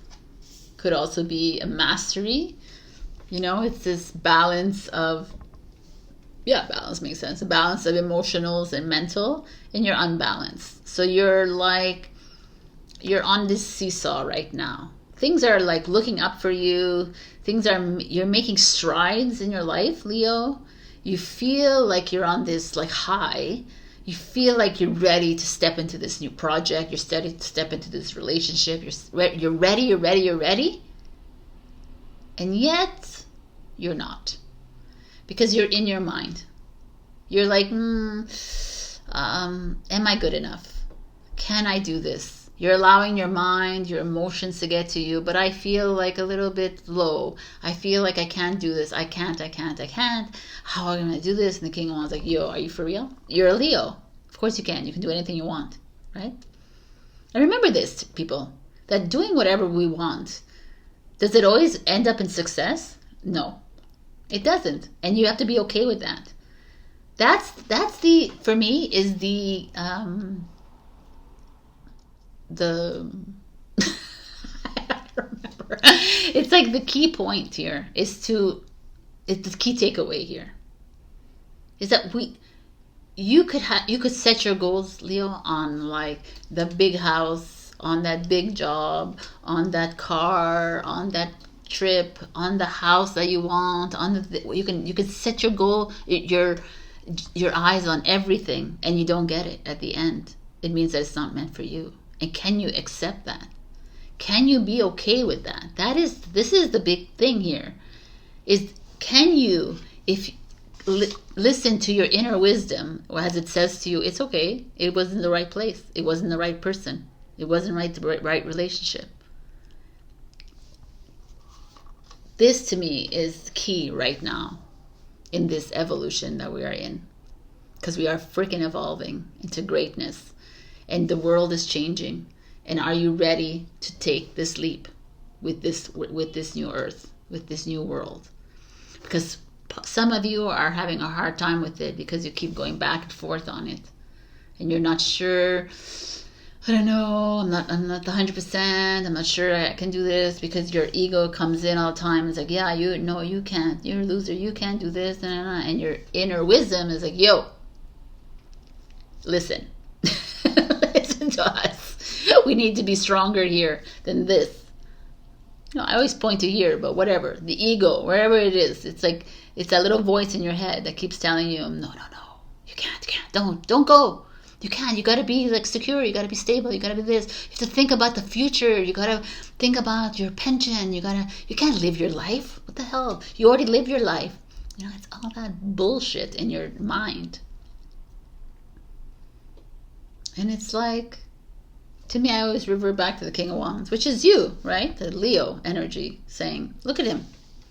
He's sitting on his purple couch with his wand in his hand, very assertive, very confident about this next day. He's not even really looking at us, is he? Yeah, he is, but he doesn't look like he cares what we think about him. That's the thing I like about the King of Wands. Like, he's wearing his yellow suit and he's like, yo, man, I know in my heart of hearts that this is what's going to happen next. And everyone and my ego can be like against me, but I'm going for it. And that's the Leo that I freaking been waiting for. That's the Leo that is the freaking king and queen of the jungle, that doesn't give a flying F what anyone else thinks, and is going forward.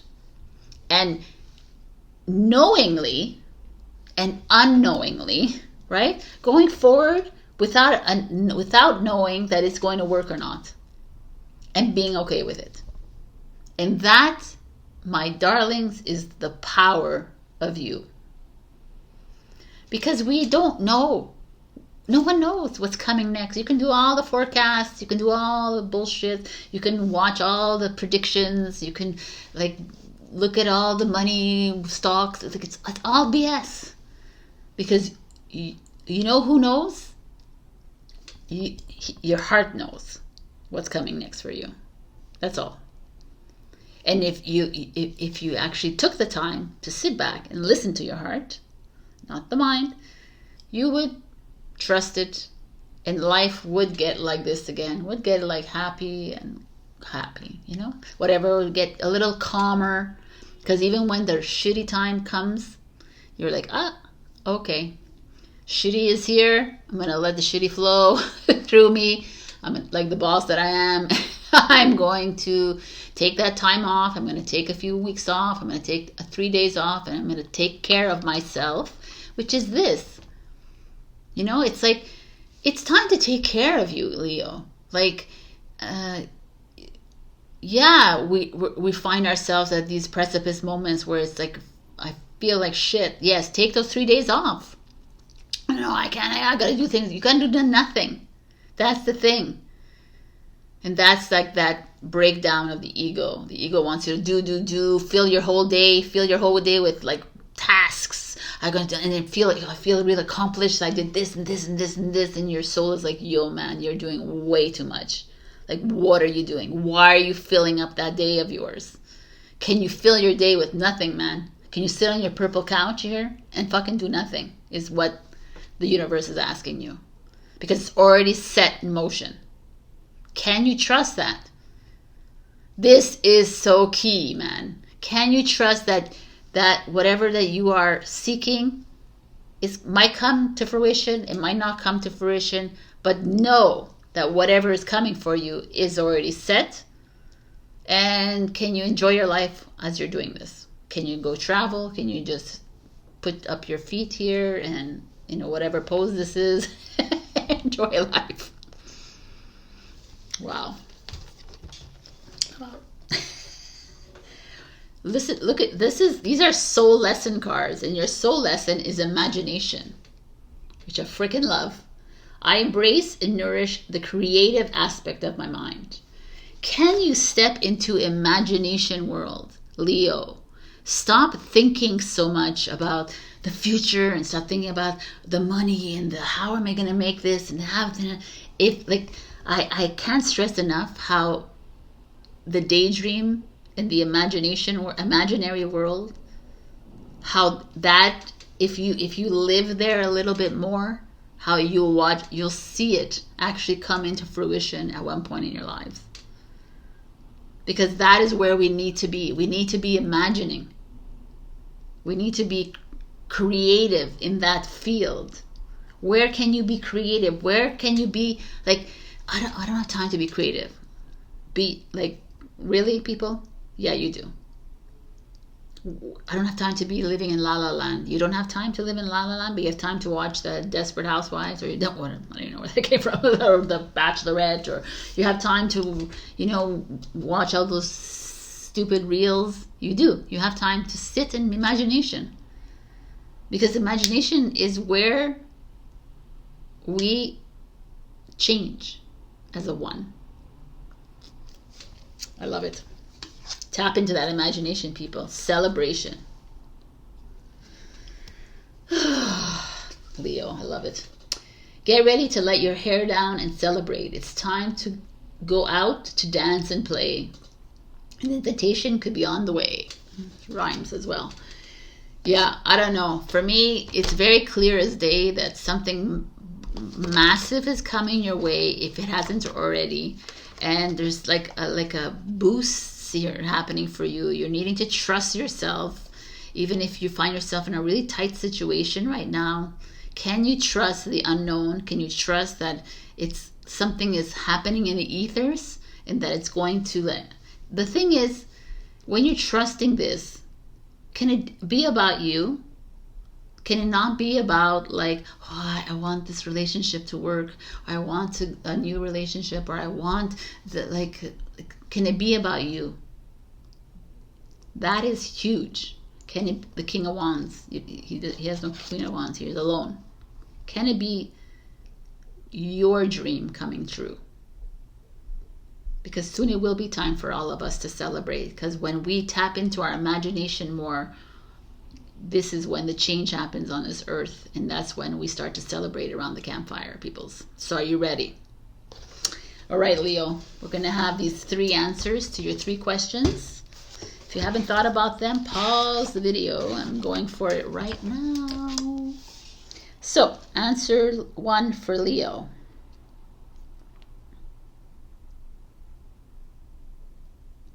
Answer 2 for Leo.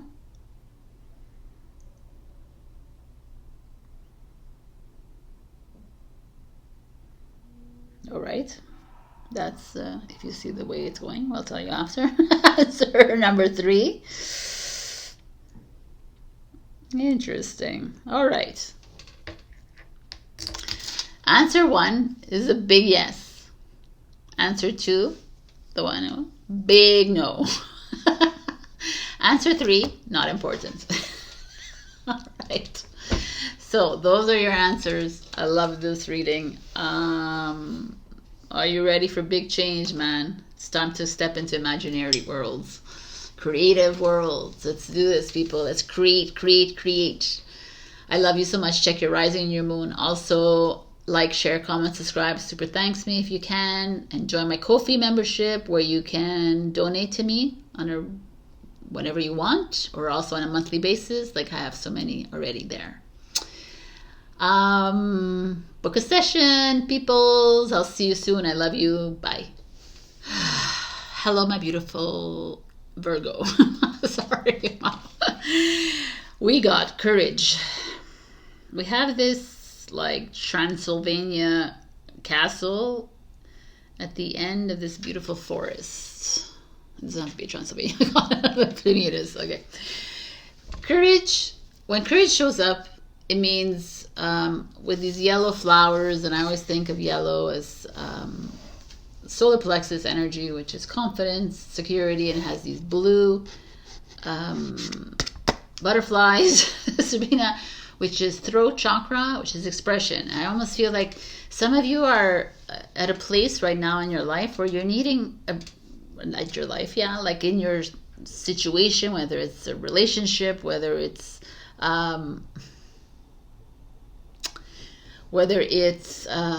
at work, in your family, at your home, whatever it is, you're needing to speak up. You're needing to express yourself, and this energy is coming up and saying, hey Virgo, it's okay to express yourself. Will it hurt other people? Maybe. Will it like not sit well with the other person? Probably. But is it for you to hold back on it? Is it for you to hold on to it? No. It's like enough now. It's not like, and it's not about like blowing up and being bitchy about things. It's about expression. Because the more you hold back and bury, the more layers you create within your vessel. So courage coming up here means a lot here. So I want to see what it does actually mean, because this is what I feel it in the overall. But we have the Six of Cups, which is Scorpio energy, which is all about childhood. Maybe courage, maybe something's coming up from your childhood. Like maybe you were the quieter one. You know, the Virgo energy tends to be that one, the one who didn't really give a shit what everyone else was doing and didn't really talk up about it, right? So let's just see.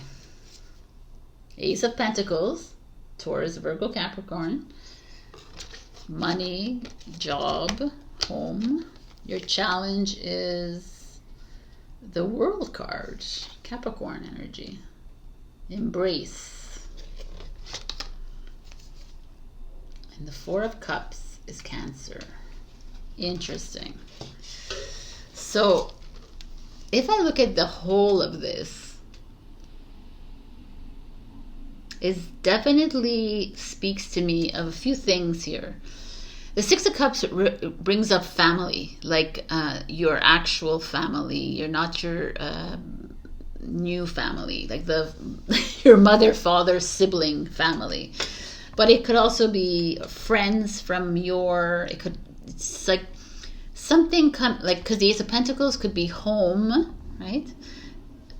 And an embrace is the World card, where a World card is something new, starting fresh, and here it's as your challenge position.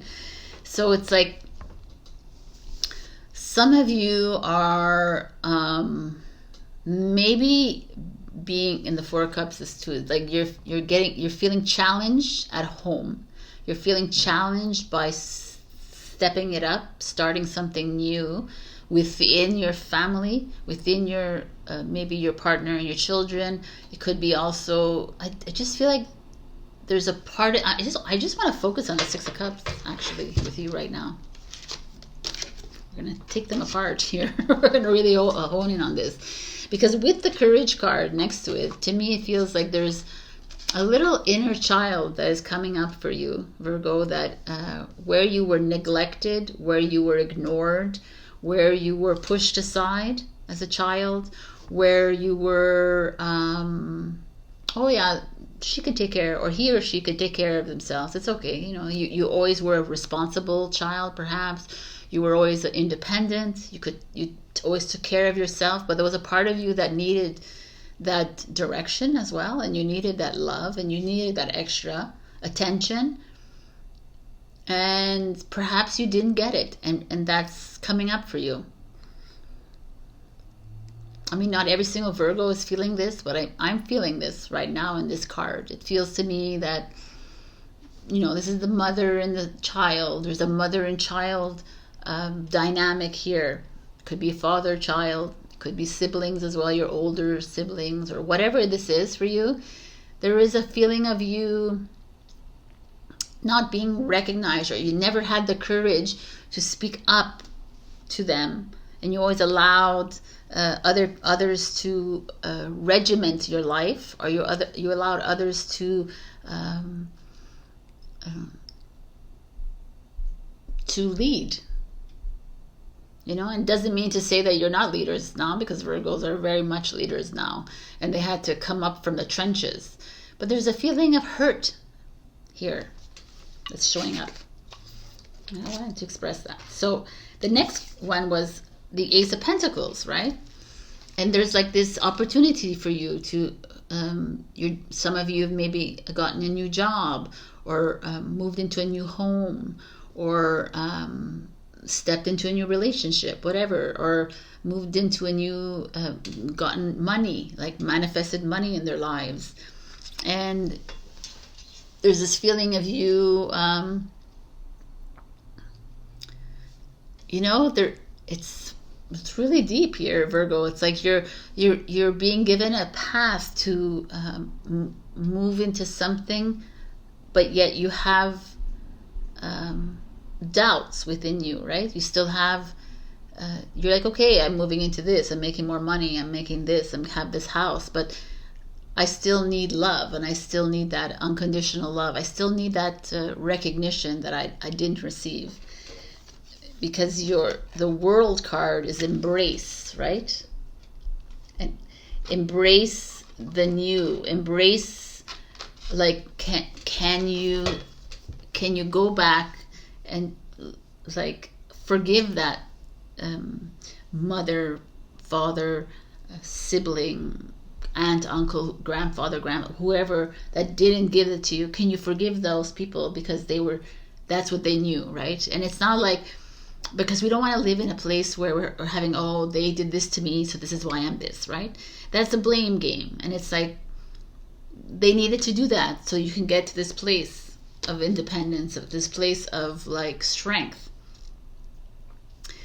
Your something is holding you back from moving into this new, moving onto this path that is being given to you. It's almost like self-criticism, self-doubt showing up. It's like, and you're maybe drinking, you know, like taking maybe more glasses of wine than you should because of, you know, it's like we do these things, you know, we smoke more, we do more, we like watch more TV, so we could not think. But it's just like there anyways, and it needs to come up. And there's a part of me here, the feeling that you're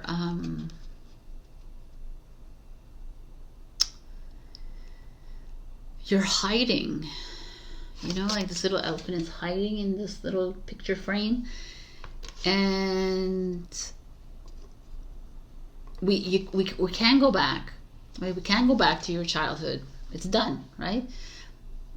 And to go back to bring it up and to heal it over and over again is not what we're needing. But maybe something is coming up right now for you, and it needs to clear. And it's that self-doubt, and it's all this. So can you embrace this? Can you open your arms to it? Can you allow this unworthiness to come up? Can you allow this, like, feeling of lesser than come up? And can you face it and say, okay, I see it? That you have that courage to face this and say, okay, I see it. I'm not going to hold a grudge on anyone because I know that it's there for a reason. It was there to make me feel uncomfortable at this very moment in my life so that I can move forward. And is it going to feel great? Absolutely not. It's not. It's like time to, like, this is a time of like sweet contemplation. Like, sit back and take this time for this energy to come up, because it's coming up for a reason, because you're ready to move into something completely new, and you're just holding it back from starting. Like, you can't start this new, there's something holding you. Maybe some of you have already started a new job or moved into you've done something already, but there's still a little bit of stagnation. But can you allow the stagnation to just be what it is? Because the stagnation is trying to release something. Like, this is where you need the courage. Can you have the courage to allow this to flow through you? Can you have the courage to go and express to your mother, your father, your sibling, your whatever it is, listen, I need this from you right now. I need to express this. This is what I felt about da-da-da-da, and just let it go. Let it go. Not hold on to it because you're attaching to it. There's like a deep release here for you, Virgo, that is you saying goodbye to that old version of you, that child of yours, because that inner child is not here to live on with you. You're here to grow and evolve. We're here to move into new pastures. Are you ready for this? This is like, wow. Your soul lesson is love. Oh, that's so beautiful. I commit to the practice of seeing the good in all things. I'm gonna of course we have to see the good in all things, but there's nothing wrong with seeing the bad in all things either, because there's nothing wrong. There's no good and there's no bad, right? Because love is, right? Love is not an emotion. Love is love. Love is in the bad, in the evil, in the whatever you see, the wrong, the failure. Love is still there. So whatever's coming up is anger, disappointment, betrayal. Love is in it as well. Can you allow this to come up within you? Can you have the courage to love it? Can you love this ugly that's showing up right now, so that you can get ready to get onto this new path? Lost and found. What was once lost is about to be found, thanks to the lost and found fairy. Sometimes she can help us find things we never even realized were lost. Wow. And that's that, right? Sometimes we have no freaking idea what it is that's bothering us. We have no idea why we're feeling sad. We have no feelings why we're feeling all critical about ourselves or judgmental. And sometimes we don't need to know. Most of the time we don't need to know. We just need to allow. So let the lost and found fairy find this for you, within you, and can you allow your body to release it and trust it. And if you might not be feeling the greatest in the process, can you have the courage to just follow through on this? Because this is like you saying goodbye to this caged in feeling that you had as a child, and whatever that was, like not expressing to your mother, your father, your sister, your brother, your aunts, your uncles, your friends, whatever it was, right? Holding back, and now it's just about you expressing it. And if the other person in front of you is not comfortable with what you're saying, again, this is not about you. It's about them. And it's about expressing in love, not in hate, even though love and hate is the same thing, right? Because that's a polarity. So this is interesting. All right. I'm going to give you 3 answers to 3 questions. I don't know if I said that at the beginning. So think of 3 questions. I'm going to do it with the pendulum, because I offer this as a service. Pendulum, I can do up to 100 questions. And here we go. This is Virgo. Ready? Ready. So answer number 1 for Virgo. Okay.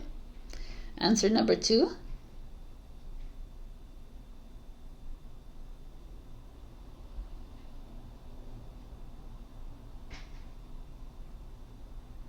Okay.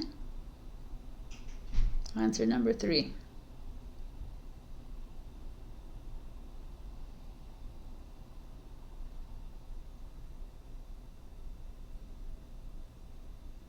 All right.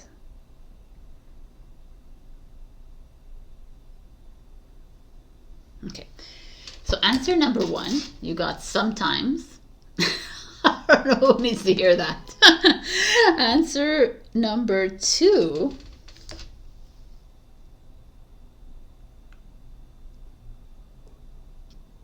Okay. Answer number 2 was yes, and answer number 3 was big yes.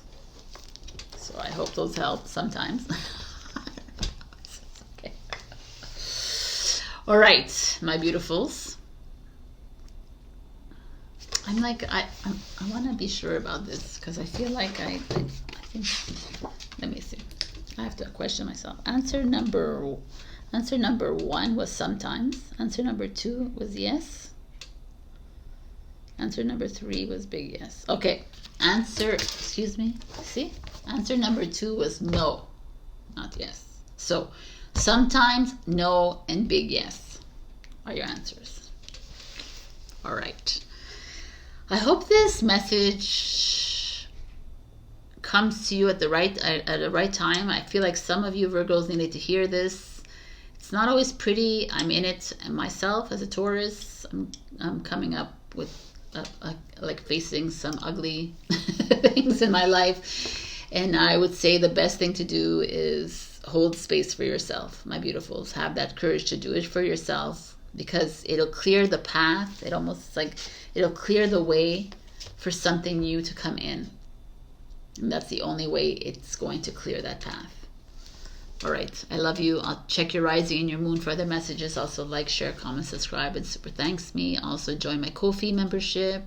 It's a monthly membership, or you can do one-off donations to me. And book a session. I would love to meet with you. I love you, and I'll see you next week. Bye. Hello, my beautiful Libra. We got Starry Night, Acceptance. So acceptance, like I said on Facebook and Instagram, is huge.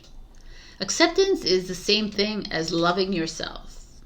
When you accept yourself, you are giving the green light. You're giving the green light for the universe to lead you on to your evolutionary path, right? Acceptance means that you've completely accepted your character and how they look, what they say, what they do, how they feel, how they react, how they respond. You know, like acceptance is everything.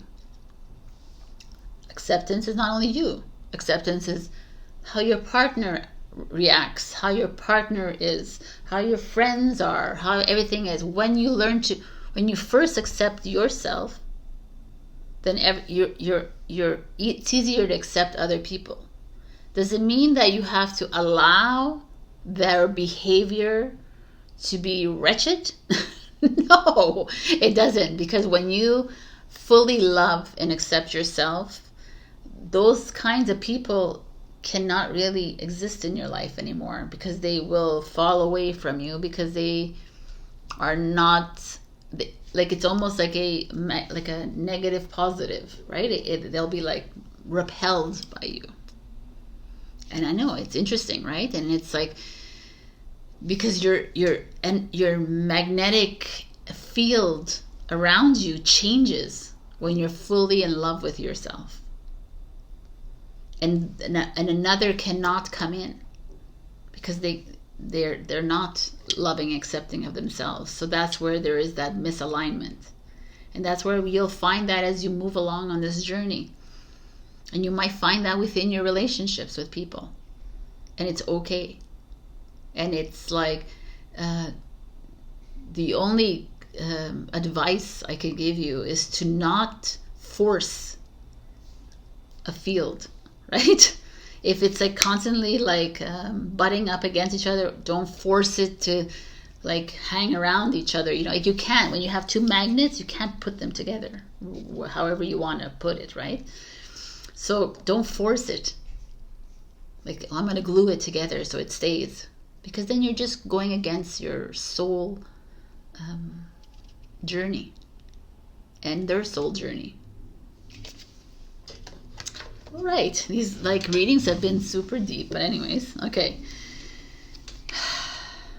The Two of Cups coming together. Beautiful energy. The Eight of Swords, helpless and hopeless. The Tower is your challenge. How beautiful is this? The heart chakra. Wow. Okay. The Two of Cups energy, to start with, is an energy of soulmates union, but it's a coming together here, right? It's coming together of heart, of love, of acceptance, of compassion, of companionship. Does it mean that it's happening now? It could be happening now for you. Maybe some of you are bonding with your partners, your friends, your family. Could be best friends coming together. Soulmates is not always romantic, so it's everything. But we come to this card. Hopeless and helpless. The Eight of Swords. The Eight of Swords in the original Rider-Waite is a girl standing in a field of swords, and she has a blindfold, a very loose blindfold around her eyes, and she has like bandages around her, but very loose again. So she's feeling hopeless. She feels a lot of thought process going on in her head. She's confused. She's deluded. She's feeling betrayed. She's feeling all of this, hopeless. But it takes just like a little nudge like this or this to get rid of this, because it's all in your mind. So the Eight of Swords is saying everything is in your mind. So some of you might be in a relationship and your mind is like, hey, where is he? What is she doing? This is they're not good for you. Like this constant chatter in your brain. This is constant chatter in your brain that you're allowing to take over. And meanwhile you have this like amazing opportunity for a great relationship, for a partnership, for a friendship. It's something's cultivating in your life, but your mind is like, no. Are you sure this is the right one? They stay out late, or they come see you only once a month. Like it's all these like stupidities that you're allowing for it. Whatever. He looks at other people, she does, and it's just like always this constant in your mind, and you're listening to this instead of remembering this beautiful union that was created, right? And even if you're single, it doesn't have to be like a relationship. It could be a friendship. It could be yourself, loving yourself as well, like a union of divine feminine and masculine within you, right? It's just like this. To me, I'm feeling you're allowing the lower ego to make a big play here, and allowing all that chatter to win.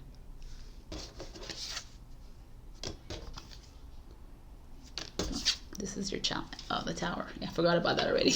Yeah, that makes sense. And so some of you are almost having like a battle right now. You're coming up against that. You're coming up against all these limited belief systems, all these old patterns, old behaviors, old issues coming up. Maybe some commitment issues you have. Maybe some like, they're at it again. This is the same thing. This is how it is. And you're looking at it and you're like, you're regurgitating everything in your mind again. And you're like, I once had a great love and now I don't have it. And it's always like, oh, no. It's like something that's like, you keep going back to an old or you keep going back to this that keeps saying it's wrong, it's not right, this, instead of like the Tower to me is, instead of looking at it and say, okay, what is it actually bringing up in me, right? Because let's say you are in a partnership or you have a new friend or whatever this is, and something is coming up that's making you feel ugly. Is it triggering? Are they triggering me? And is your first reaction to say, okay, I'm going to just leave them? Oh no, they're not good for me. I'm misaligned, right? Right, Sabrina? I'm misaligned. Oh, I'm not a, like whatever. And it's like, I looked at the acceptance. That's why I got all lost in my head here. But to me, the Tower is saying, hey, what is it? What are you being triggered by, Libra? What is it that's like coming up in your field at this moment in time with this partnership? Can you take a step back and actually face it and see what it is? So yeah, your like commitment issues coming up again. I've never had I don't want to be in this relationship anymore. And it's always coming up, and it's like, okay, so can you face it? Can you look at this and say, what is it? Why am I holding back? Why am I allowing my mind to take over? Why am I, can I just allow this to come up within me and allow it to just flow out of me? Can I look at it? Or maybe you need to reflect on something. Maybe, why are you feeling hopeless? Right? Hopeless, helpless, all these feelings of sabotage. Are you sabotaging yourself? Are you sabotaging this relationship? It's your mind that's doing it, because you're not helpless, you're not hopeless, you're not unworthy, you're not any of these things. But something here is coming up within you that tells you that you are. Can you face it and say, okay, why does this keep coming up for me? What is it that I need to face? What is it I need to love? Can I love my unworthiness? Can I love my self-hatred? Can I love myself? Can I love this part of me? And if it still comes up and it's still like, and you've released this and still doesn't feel right, then that's something you talk about with your partner, or talk about with yourself, and you move forward on it. But to just put a blind eye and put a blindfold on and just like, nah, I'm not doing this, you're dishonoring your soul. You're dishonoring your journey. Because people are here to show this crap to you. Your mirrors all around you are not here to show just how beautiful you are. They're here to show you how ugly you are. And there's nothing wrong with being ugly. That's the thing, right? Ugly. It's accepting your beauty and your ugly. It's accepting your good and the evil of you. It's accepting the bad, like it's accepting everything of you. The failure that you are. It's accepting all of it, because that's the beauty of you. That's acceptance. And accept the tower moment that shows up.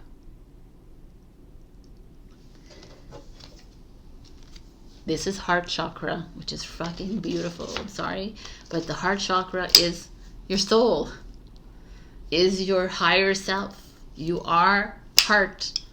The heart is the center of everything. It's love. It's universal love. It is the only chakra that will exist eventually, because it's only love that we are aiming for. When you fully love and accept yourself, which is the heart chakra, all will evolve in your life. All will change. So to get to this place, you must go through this. But please take out the blinders. Don't hide yourself from it. Don't hide from the tower moment. Don't step away from it and say, oh, okay, it's not working. It's like it's time to face. No more a flight or fight. None of that. No more freezing. None of that. Time to face the mirror, which is showing up for you. Are you ready to walk through the storm? To get to this universal love within you. Because when you're fully in love with yourself, let me tell you, the people around you reflect that. There's no more people around you that make you feel uncomfortable or make you feel like sad or reject you or whatever. There's none. Can you do the work, Libra? This is your time. This is time. Every single sign needs to do this work. We need to do the work before we can even fathom helping another. It's you, and it's not selfish. It's the work that needs to be done so that this is strong and healthy. Wow, this is big, Libra. Stop blaming yourself. Stop listening to this, the chatter. The chatter will go on and on and on until you stop it. Right? So like I said, I don't know who I said it to, but in the next few weeks on my podcast, Welcome to Your Journey, which is found on this channel, I'm going to talk a lot about the ego. I'm going to talk to you methods of how to bring the little ego down a little bit, right? All the chatter, shut it up a bit. The ego will remain with us till the end of time, until we are still human. But we can also manipulated like it does to us. So you can come and listen to that. Your advice for the week. Interesting. This is your soul lesson, and it's friendship. I understand that a friend is in my life for a reason. I really absolutely like this, because before I was even going to pick this, I was going to tell you that in the times of in times of disarray like this, in times where you're like, I don't know how to go through this tower moment, the best thing to do is reach out to people in your life that know you, that love you unconditionally. And usually those are friends, right? They could be family members as well, but whatever that is, reach out to these people. These people are here for you. They're here to listen. They're here to not judge you. If someone is judging you, they are not your friend. At the moment, they are not. Because they're going through their own things. This is where you learn the law of discernment, right? It's like, okay, you're discerning at this moment. It's not the right time for this person to be in my life, because I need someone to listen to me as I move through this journey.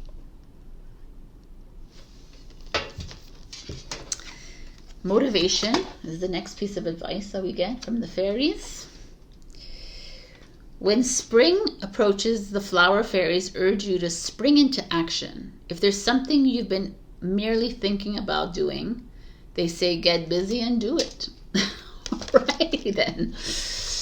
Get busy and accept yourself and love yourself, my beautiful Librans. I freaking love this. I truly, truly do. It's really great. I love it. So I'm going to give you 3 answers to 3 questions with my pendulum, which I also offer as sessions. I give you 1 to 100 questions if you want. So think of 3 questions and I'm going to give you 3 answers. Are you ready? All right. Well, Libra, answer number 1. All right. Libra, answer number 2.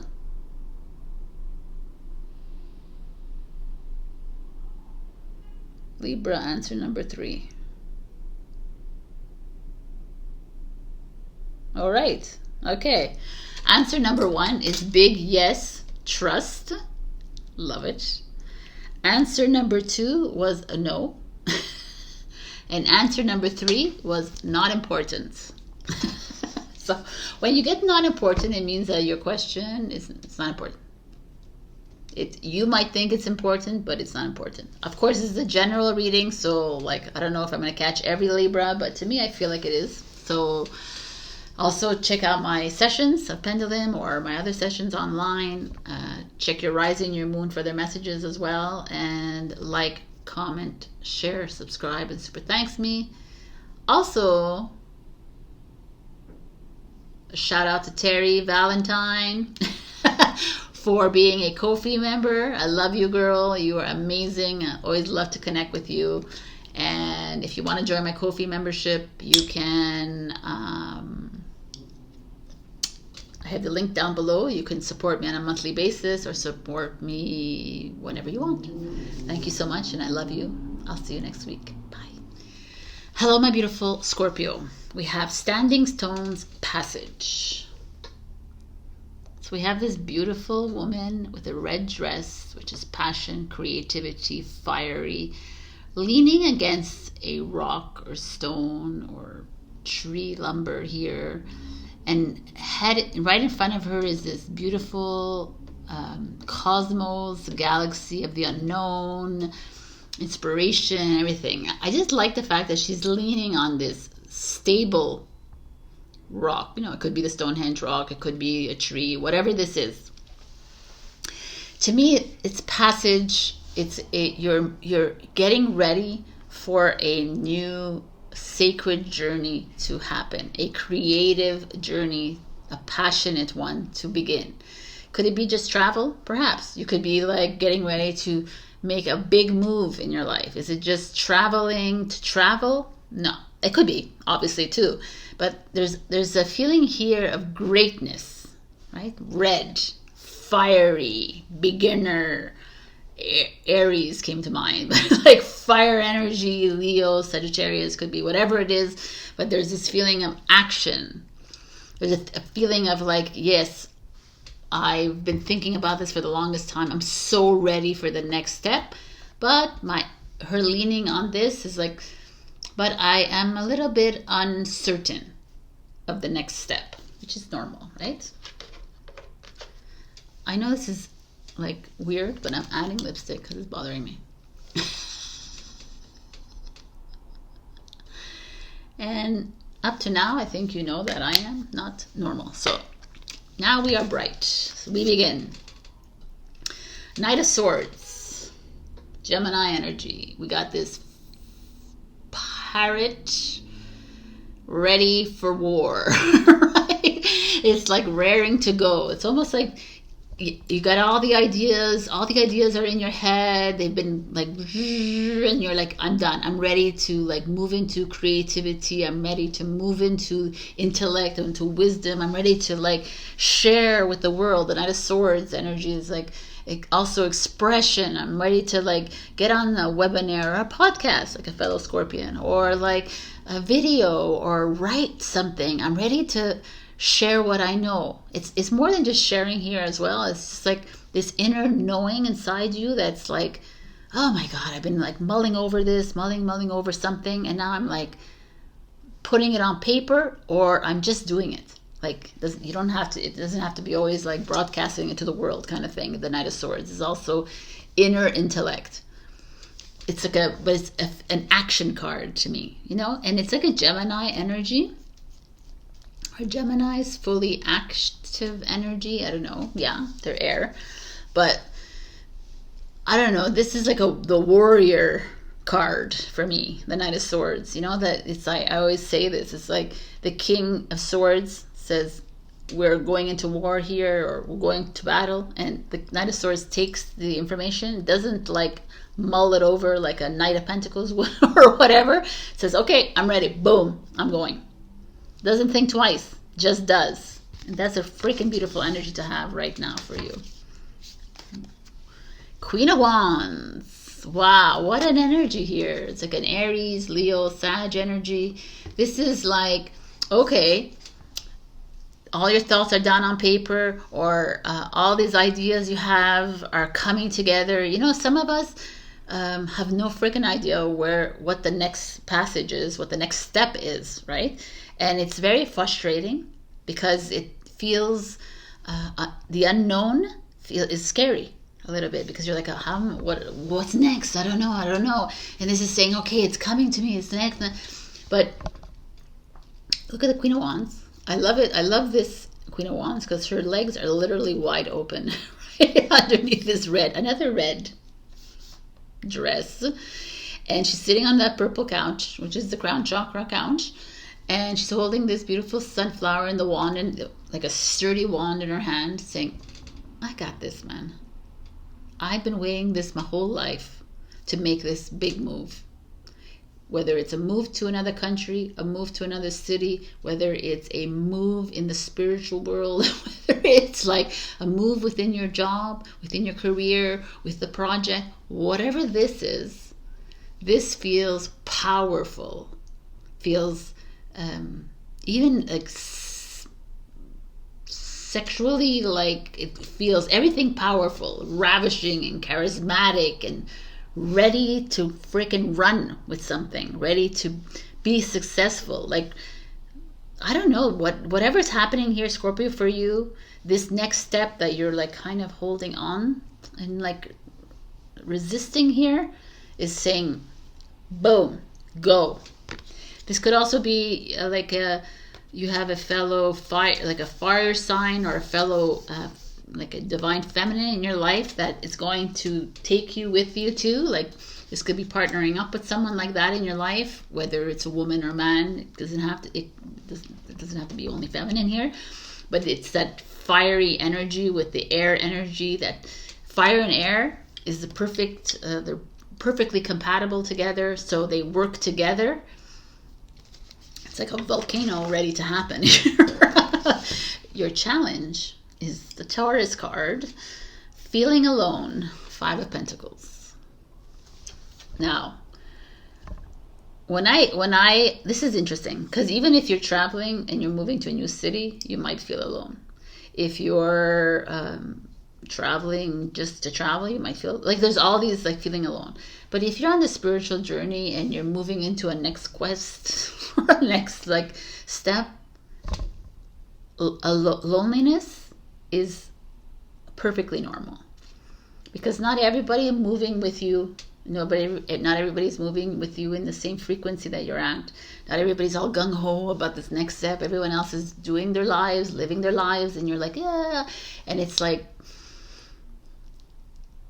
this is the human journey, where we always find ourselves not in the same place like everybody else, right? And so a lot of us, even if you're not talking spirituality, even if we're talking about our normal humdrum lives, routine lives, some people could be like super successful, super happy in their relationships, everybody, and you're like, I'm still single, or I'm like not really happy in my relationship, or I'm like 50 years old and I'm not even where I want to be with my money and my finances, or I'm like 30 years old and I'm not, like, like there's always that. There's always that. And it's not about comparing your journey, and this is what you're coming up against. You're coming up against like people that maybe are not on the same course as you, or people that are not on, seeing things the way you want to see.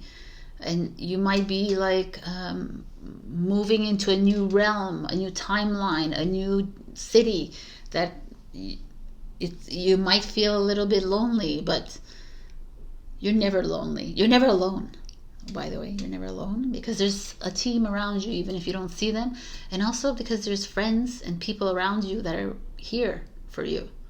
You're never alone. There is support. It could be even your neighbor that you just say hello to every day. If you talk to them what I'm saying? It's like, here, for me here, this is a common setback, because it's not only about feeling alone, but it's a fear. It's feeling like unsure of what the next step is, like that fear of, I'm raring to go, but then where am I going? What am I doing? How am I gonna, And it's like, can you give it up to the universe, to your higher self, to God?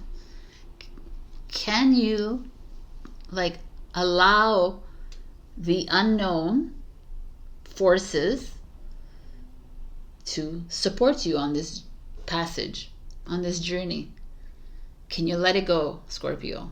I know it's challenging for you, because as your Scorpio is like, wants to know every step of the way. They're like, okay, why isn't this happening? Why isn't it happening? Like it's a lot of questions that come out of Scorpions about themselves, about other people, whatever. But it's like, can you trust? Can you trust that perhaps there's someone that has come into your life to be your leaning like Pisa, Tower of Pisa, right? Could it be that? Can you trust that all these ideas coming to your head are coming for a reason right now? Can you jot them all down for the moment? Can you trust that they all will come into fruition at the right time? Can you trust that this feeling of loneliness is coming up right now because you're needing to face it, and you're needing to stare it down, and you're needing to like love it as well, to get to this next passageway, to get onto this next path? The moon, deep. Okay, the moon is like, as much as the moon is all about intuition, it's also about creativity, expansion of creativity as well. It's about moving into this void, into the darkness, into that feminine principle, which is that, into the nothing, into the null.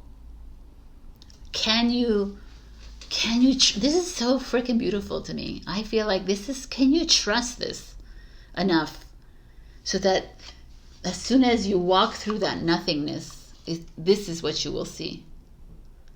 and you are in full support of the universe and God. That the next step is the step where you needed to go through this feeling of a loneliness, this feeling of this anxiety, this stress, this fear, and it's okay to feel it. But to me, there's something beautiful coming your way, like greatness is on its path for you. You needn't second guess yourself here. Go for it. And if you encounter this, we conquer it by loving it and forgiving it and allowing it to flow through us. And we listen in, right? The moon is listening into your insight, into your inner voice. The moon is trusting that you don't have to always see. You could, like, there's light after the dark, right? But at the moment, you don't have to see what's coming next. You don't have to, if you bump into the wall, then bump into the wall. And it's okay to bump into the wall. So it's okay to have a little bruise on your head. It's okay. Like, this is life. The moon is showing you that you are getting ready for the next leap, which I freaking love this, actually. I like it a lot because this is where we're all at. We're getting ready for something. And like, you have support, you have help, you have like all these freaking ideas in your head, a Scorpio. Like, stop thinking about them and start putting them on paper and start doing things little by little. You don't have to do everything at once, but start getting again, my throat. Getting creative, because yeah, this feeling of like not having enough, this is like a 5 of Pentacles.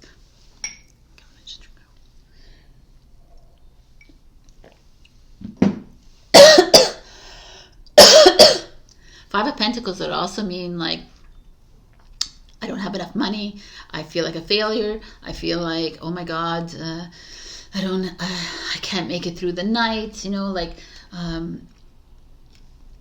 Her home is across this swamp, and she's like, how am I going to get there? I can't even get to my house. There's a moon there. It's interesting. And I only have this little light, right? And to her, she sees it as really bad. But to me, this little light is your inner light, man. Can you trust a little light that's going to get you home? And the light will get you home when it comes. Like, first you have to go through the darkness to get there, but it will take you at one point. Can you trust this ugly right now? Can you trust the discomfort? Can you trust the unease? Can you trust the anxiety, the sadness, the hate, the betrayal, the loss, the grieving, whatever is coming up for you? Can you trust this to be that stepping stone to this next passage of moment? I mean, I don't know. This is awesome. So like, whatever's coming up, like I keep saying, jot it down, record it, keep it with you. If you have a great memory, keep it within you. But this is just like it's a much needed detour, or much needed like ugly to get you to this like next beautiful step. And the moon, let's it's spirituality, it's insight, it's like a deep connection with self. It's also people talking bad about you. It also could be like repressive nature, but I'm not seeing it like that right now. I feel like this is you moving through a dark tunnel right now, Scorpio, and accepting this tunnel as this a beautiful gift, as your lesson. And then like a moment of enlightenment comes next. Right. Your wow, beautiful. Hope is your advice card. Hope is always there, even if we can't see it. Optimistic expectations can help change a negative situation to a positive one. I mean, this man. Hope is here. Like, hope is such a beautiful energy, because it's like there's nothing negative about hope, right? There's nothing, like, hope is like this feeling even when you're down in the dumps, There's that hope that something better is coming, because something always is coming. The light will always shine at one point, right? Take our nights and days, like the night you are feeling, but at one point the light shines again. There is hope for love. There is hope for everything. There's hope for this next journey of yours. I'm freaking loving it. OMG, your lesson is loneliness. These are all soul lessons, which is kind of cool. I know that I am never alone. Oh my God, feeling alone. These cards, they show up, man. You're great. So it's that. You're never alone. And like, even if you don't see it, that little light is someone there with you. Like, you know, last night I was sitting on my couch and I kept seeing these like lights outside, like and I was like, what is going on? So I went out and I sat there and nothing. And then I saw it again, but it was like a weird light. Like I'd never seen that in my life. And I don't know, I was like, oh my God, is it spaceship lights or something? I don't know what it was. It was like a whoosh of light. And it happened like 4 times. And I said, maybe it's just for me, right? I need to see this light because I've been sitting in the dark for 5 days straight now. And it was like a light of hope. You know, like, you're doing great, Sabrina. You're like going through the shit. Now there's like hope. There's like light at the end of the tunnel kind of thing. And this is what I'm seeing for you. In this loneliness that you're feeling, in this, like, you're not alone, right? The Queen of Wands is here to help you. The Knight of Swords is here to help you. You're not alone in this. It's okay to feel that loneliness though, but know that you're not. And it's okay to feel that ugly. And it's actually desirable to feel that ugly within you. Because this is how we move into the next steps. Wow, these readings, I tell you. Okay, so I'm going to give you 3 answers, pendulum answers, yes and no. So think of 3 questions and I will give you. So you can pause if you haven't thought of the questions.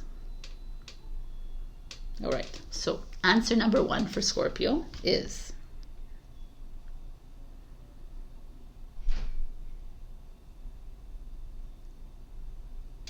your first answer is big yes, trust. Awesome. Answer number 2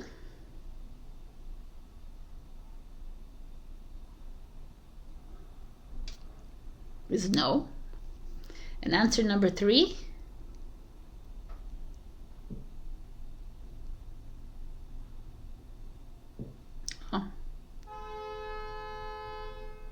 all right. You heard that. It's big yes, trust. Love it. So 2 big yeses and 1 no, was it? I don't remember. It was a no. All right. I love you. Scorpio, check your rising and your moon for the messages. Also check out my Ko-fi membership. You can support me monthly or one-off donate to me. Also like, share, comment, subscribe. Super thanks me if you can. And check out my podcast every Wednesday and Saturday. Welcome to your journey with Katarina. It's insightful. And book a session too if you want. I love you and I'll see you next week. Bye. Hello, my beautiful Sagittarius. We got butterfly spirit, transformation. Number 8. All right. I freaking love this for you. This Venus coming out of her shell. You know, it's been a challenge for you in the Sagittarius moon here. It's been a challenge for all of us for a few weeks now. And here it's like this clam is opening up and says, okay, we're ready to fly now. There is still, like, the butterfly spirit to me is still a little cocoon moment, because there's still that moment of like getting out of that muck and coming out to free themselves. But so there could be something happening here, a new project in the loop, or a new relationship happening, and you had to go through something ugly, right? We have to do the ugly before we see the beautiful, even though the ugly is beautiful to me anyways, right? There's no ugly beautiful, but you know, in this context, we have to talk like this a little bit. So there's this like opening of newness, which is freaking awesome, man. Let's just see where it is happening in your life. Oh, all right. Nine of Swords. It's a Gemini energy. The Nine of Swords is like, okay, makes sense. The Nine of Swords is anxiety, stress, reluctance, resistance, insomnia. Like something's keeping you up at night. Something is like you're feeling uncomfortable, uneasy. A lot of thought pattern, a lot of like overthinking happening right now. You're like, but Nine of Swords means you're at the end of it. You're coming to the end of something that was super uncomfortable for you, right? Which is this. It's almost like the Nine of Swords is like this cocoon. It's that, you know, when the caterpillar is in the cocoon and it's becoming the butterfly, it's like, it's really like there's no wings in the cocoon, right? The wings only come when he comes out. Like, it's like so interesting, but it's like, so there's no freedom in that cocoon is what I'm trying to say, right? It's like very restricted, constricted, you know, all of these feelings. So something is happening here, Saggy, for you. Is it happening right now? Will it happen in a few weeks? Did it already happen? Whenever. This is all quantum time, right? So you're coming to the end of something, and I kind of freaking love it, man, because it's been fucking uncomfortable, let me tell you. Eight of Wands, Sagittarius. Right, I like it. Eight of Wands is like, ooh, you're running away from this person that's making you feel like this, or you're like look at it, the turtle, man. It's like, yo, we're going with the flow. There could be communication coming in. There could be someone calling you, whatever that could mean for the Eight of Wands. I don't always see it like that. To me, Eight of Wands feels like swift movement. This is like, look at this. The swords are like, and here it's like, yo, I gotta go. I gotta start a new life. I gotta start a new job, a new dream, a new possibilities. I'm done with this. I'm done with you in my life who is bringing me down. I'm done with me who's bringing me down, kind of thing. Because we do that to ourselves. We give ourselves heart attacks, right? We give ourselves like pain and sorrow and suffering because we listen to this. So to me, the air signs are always listening to the ego, the mind. The mind is always ready to squash you. And you're like, I'm done. I like this. Your challenge is the base chakra, which is the root chakra. Interesting. So to me, the root chakra is like an earth sign. To me, it's always like a Taurus energy, Virgo, Capricorn energy, I guess. The root is stability and groundedness. So you're feeling ungrounded. You're in. I gotta see them all. This is too good. Whoa, dude! The Sagittarius is like, this is amazing. Okay, get me all excited. So you see what's happening here? You see it? The Fool. The Fool is here. And the root is this chakra of stability, but maybe at this point in time, you're challenged by stability, but I think it's time to unstabilize yourself a little bit here. You get what I'm getting at here? Because I feel like this Nine of Swords has gotten you really down in the dumps. This has like made you feel lesser than, you feel small, you're giving your power away to friends, to family, to partners, to whatever it is, like colleagues, whatever this is. You have been, listen, let's just take the Nine of Swords. So, you know, I did this with Virgo, which is like, it's new. I would take this step by step here. You're like, there's a part of you, and I hope it's now, and maybe it could happen soon, but there's a part of you that's done. Like, this is like, I have gone through hell and back here. I've allowed this person to treat me this way. I've allowed someone to be always on the fence with me, always take me back to hurt, and then I've allowed someone to always like play with my emotions, play with my mental, whatever. I've allowed myself to be this way. I've, like, there's also like a feeling of, could be resistance to change as well. Like, there's a lot of things here, but for me, it all comes down to allowance. Like, you're in control of you. So if someone is making you feel this way, 1000%, the clam needs to open. You need to fly here. But even if you're making yourself feel this way, it's time for change, because there's nowhere it's written in this universe that we're to feel this way. This is all ego, and this is all 3D matrix, right? That makes us feel like we are worthless, makes us feel like we can't do anything, that there's no hope without us being in a relationship, there's no hope if we are not successful, there's no, but it's all BS right here. To me, I love it. And that's why you come out blazing, like, yo, no, I'm done. And I hope that you freaking, like, embrace this freaking energy. Because to me, this has to be felt 1000%. This has to, like, filter through your vessel. I totally am with that. But you cannot be accepting it from another. It is unacceptable to be taking on other people's shit, because it's not yours to take on. You're not on this earth to take on everyone else's problems, unless they're your children. That's something you have to figure out. But otherwise, partners, relationships, friends, family, nuh-uh. These are roles in your life to show you something. Yeah, to show you discomfort. But they don't get to control you. They don't get to change you. They don't get to do anything to you.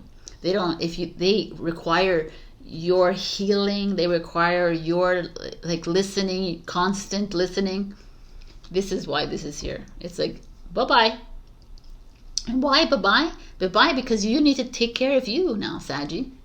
And this, to me, root chakra in challenge mode is, yeah, you're gonna stir shit up in your home, in places where it's very stable, but you need to, because this is not normal. This is not comfort zone. This constant nagging, constant, like, belittling of you, this constant condescension, this constant, like, you need to do better in your life, you need to be better in your life, you need to be successful, what are you doing with your life? This feeling of unworthiness, this feeling of, nah, man, no. This is like their dreams being implanted into yours. No. Like, everybody else has, like, plans in their life that they didn't do, so they're gonna shove it onto their children or their part. What I'm saying? It's like, no, this is, like, freaking phenomenal to me, because this speaks of, yeah, you're gonna have to stir things up.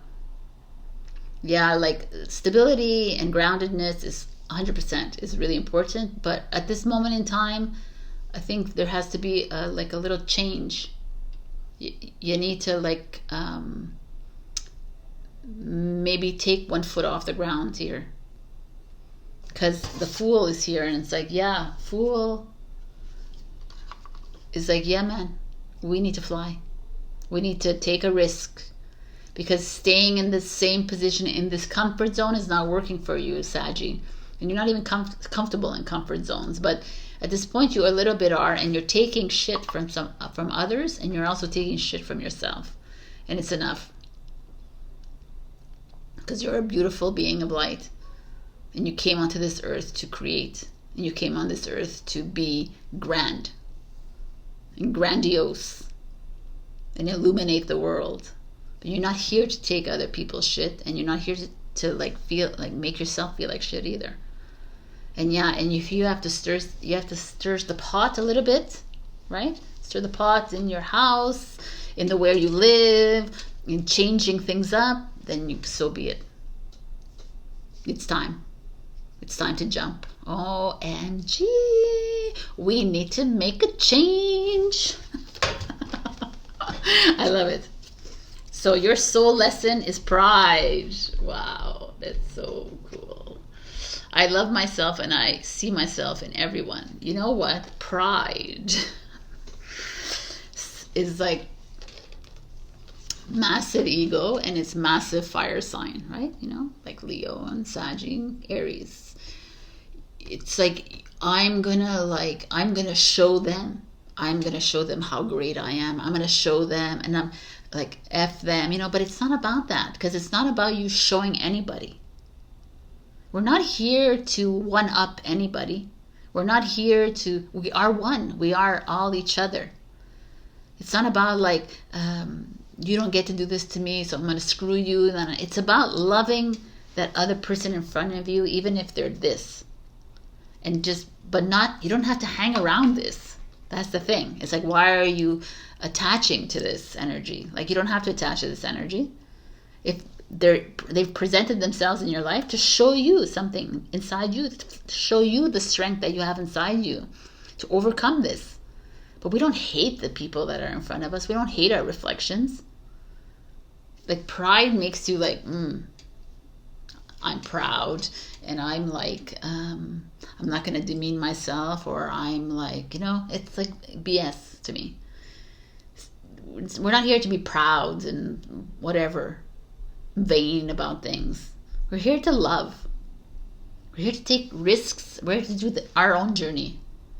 Like, we're too much of us are stuck in this journey thinking that we're here to help another, heal another, help another. We're not here to do these things. We're here for us first. It's bad enough, it's hard enough to deal with ourselves first. And then after, change happens when you are fully loving of yourself. So if you need to stir things up at the home, then so be it, peoples. If you need to stir things up in whatever it is that's making you very comfortable, then I say you gotta like stir that up. To me, this is like, the Fool card is an Aquarius energy, and very interesting because Jupiter, which is your ruling planet, and the planet of Uranus is the ruling planet of Aquarius, and it's going conjunct on April 20th. To me, that is in Taurus energy, in Taurus season. It's like things in Taurus season. Oh my God. It's like, it's time for like change. You're going to get like some sort of like, there is going to be a big change in your material world, in your finances, in your career, in your projects that you're doing. And something is going to stir stuff up that's going to like put away your pride and like go for it. In moderation. I love it. Moderation shows up, which is like, is like Temperance card. It's kind of cool. Is there something you know you shouldn't be eating? Try to eat mindfully and healthy, although the fairies say that a little bit of what you fancy is fine. Okay. So I guess this is maybe some of you are eating and you're hating yourself because you're eating too much. Remember what you say? I always say this, you know, when you eat food and your thought, I do this a lot. It's like you eat, there's a piece of cake in front of you, and you're like, oh, it's gonna go to my hips. So well, your cells are like, okay, I'm gonna put it right to your hips, right? But if you eat the food without any form of guilt, without any sort of like, oh my God, it's 1,500 calories, it's gonna make me fat, or it's gonna make me, your cells are listening, man. So that's the changed mindset. Same way here. Oh my God, I'm so stressed. I'm so ugly. And then, okay, the cells listen. She's stressed, so we're gonna make her stressed even more. You know, it's like, to me, it's like, I am stressed. I feel it. Dear cells, can you help me through this moment? I know that you can help to calm me down and help me through, like, walk through this, and the cells will work on it right away. And you got to change that within you too, right? For change to happen, it happens not, we are characters in this movie and we are the stars of the show, but we got to also act, right? So we have to act in this movie. So we have to make the changes as well. But I feel like something is coming for you, Sagittarius. This is awesome. Okay, so I don't know if I told you at the beginning, but I'm going to be giving you 3 answers to 3 questions, and with the pendulum. So think of 3 questions. Pause your video if you like. This is Sagittarius, please. All right. Okay, so pause if you haven't thought about it, but I'm going now. Answer number 1 for Sagittarius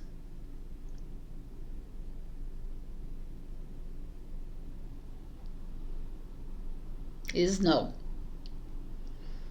Answer number 2 for Sagittarius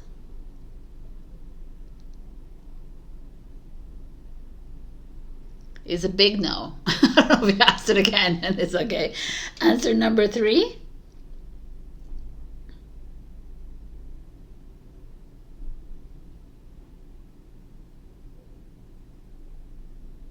wow, this is a big one. Okay. Got it. Big yes. Like a big yes. So whatever it is, go for it. All right, Saggy. This is an interesting reading. Check your rising and your moon, because they are all freaking interesting this week. And also, like, share, comment, subscribe, and super thanks me if you can. Join my Ko-fi membership. And also check out my Welcome to Your Journey podcast, which airs every Wednesday and Saturday. I love you so much. I'll see you next week. Saggy, you got this. Jump. Bye. Hello, my beautiful Capricorn.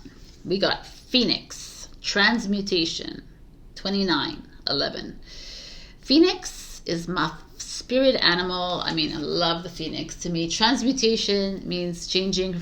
It's like transitioning from one state of being to another. And this is like the Phoenix goes through the fire, right? He or she goes into the fire and transmutes into this fiery bird. Right?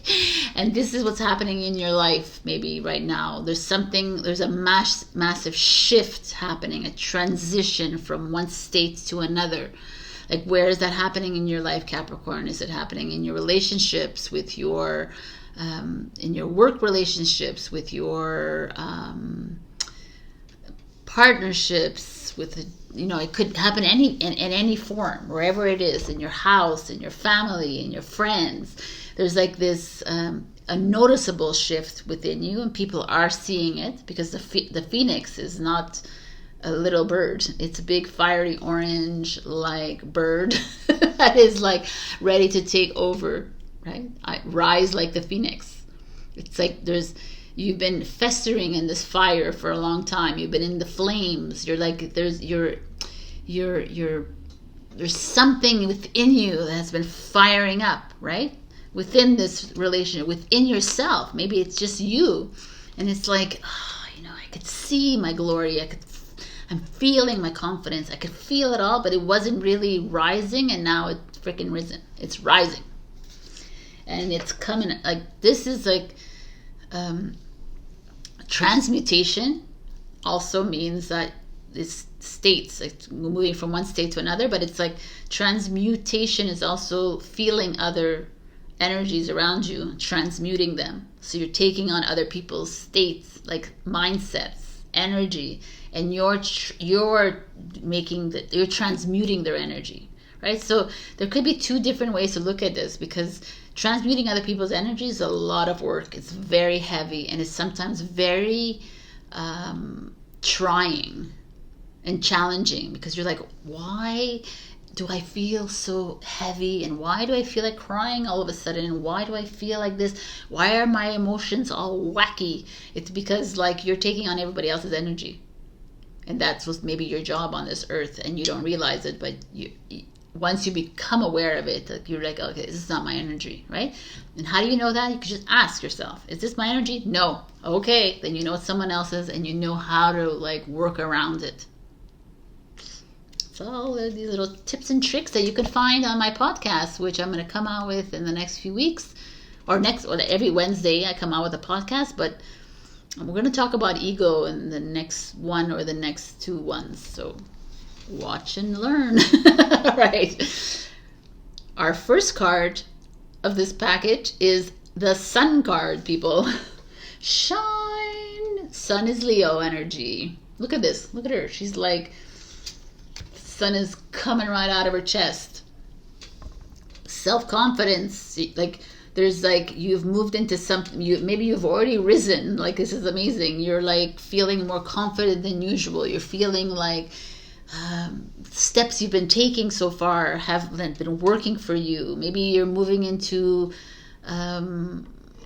maybe you've moved into new relationships, or maybe you've like developed new friendships, or this is just self-confidence to me. This is just like things are just happening for you.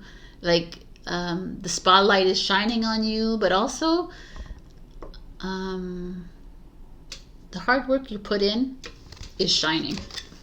Right? That's all we need to know. Three of Pentacles. Reach out. Three of Pentacles is Capricorn energy. And you see there's all these hands like supporting this girl. Like she's sitting on all these hands. So the Three of Pentacles, it means collaboration, coming together, helping each other out. This is a time for you to shine, but it's also a time for you to start working with others around you. You know, it's like, yeah, you've risen like the phoenix, but it is a time to maybe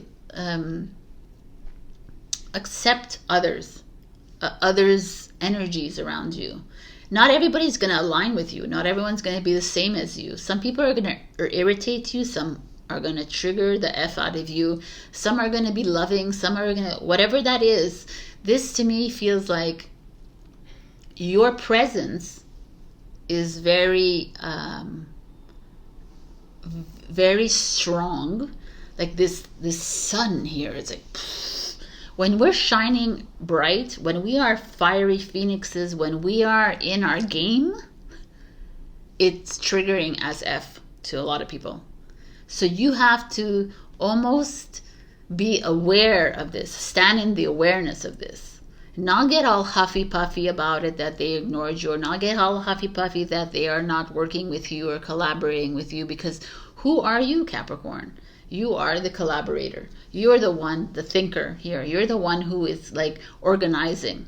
So how do you organize this strong light that's coming in? How do you organize? This is like you stepping into your freaking light, people.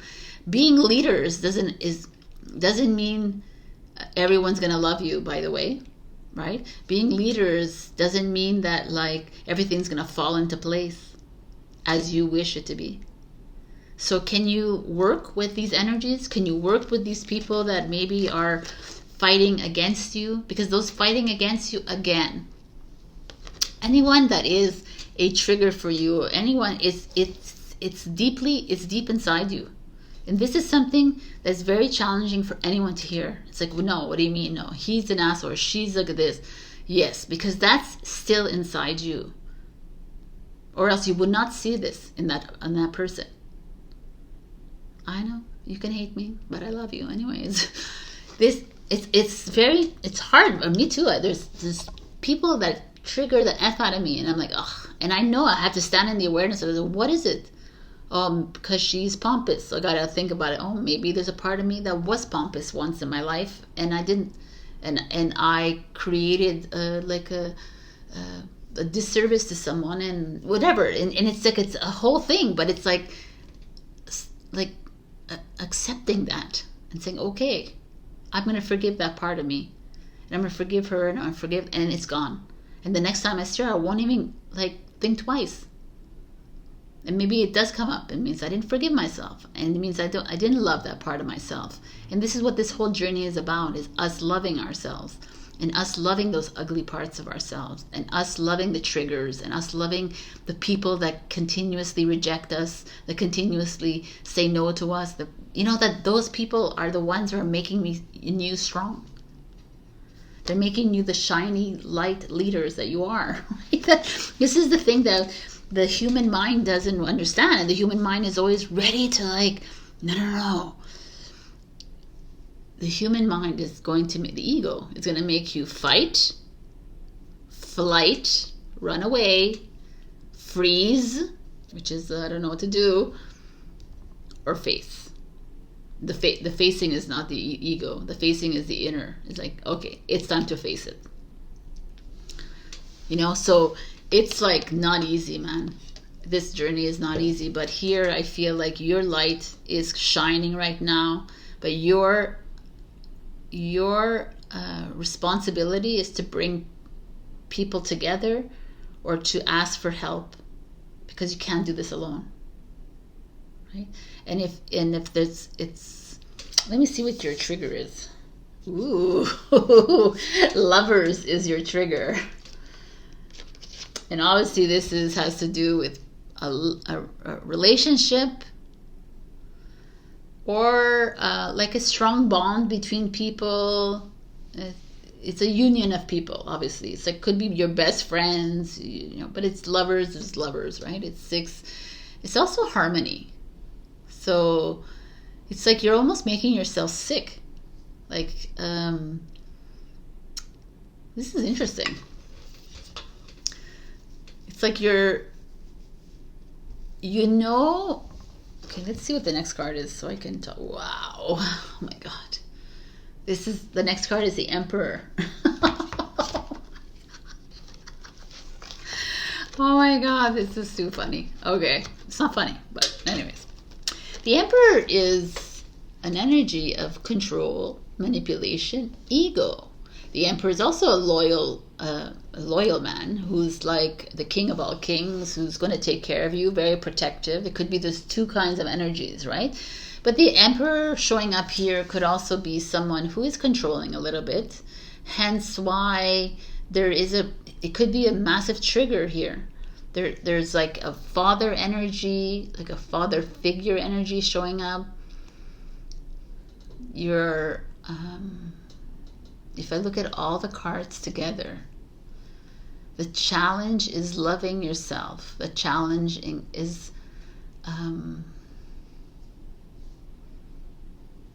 someone loving you the way you want them to love you. Wow. I do like this, because to me the Phoenix, when you're the Phoenix and you rise like a Phoenix, you will challenge others because you are not following the rules. The Phoenix doesn't follow the rules, right?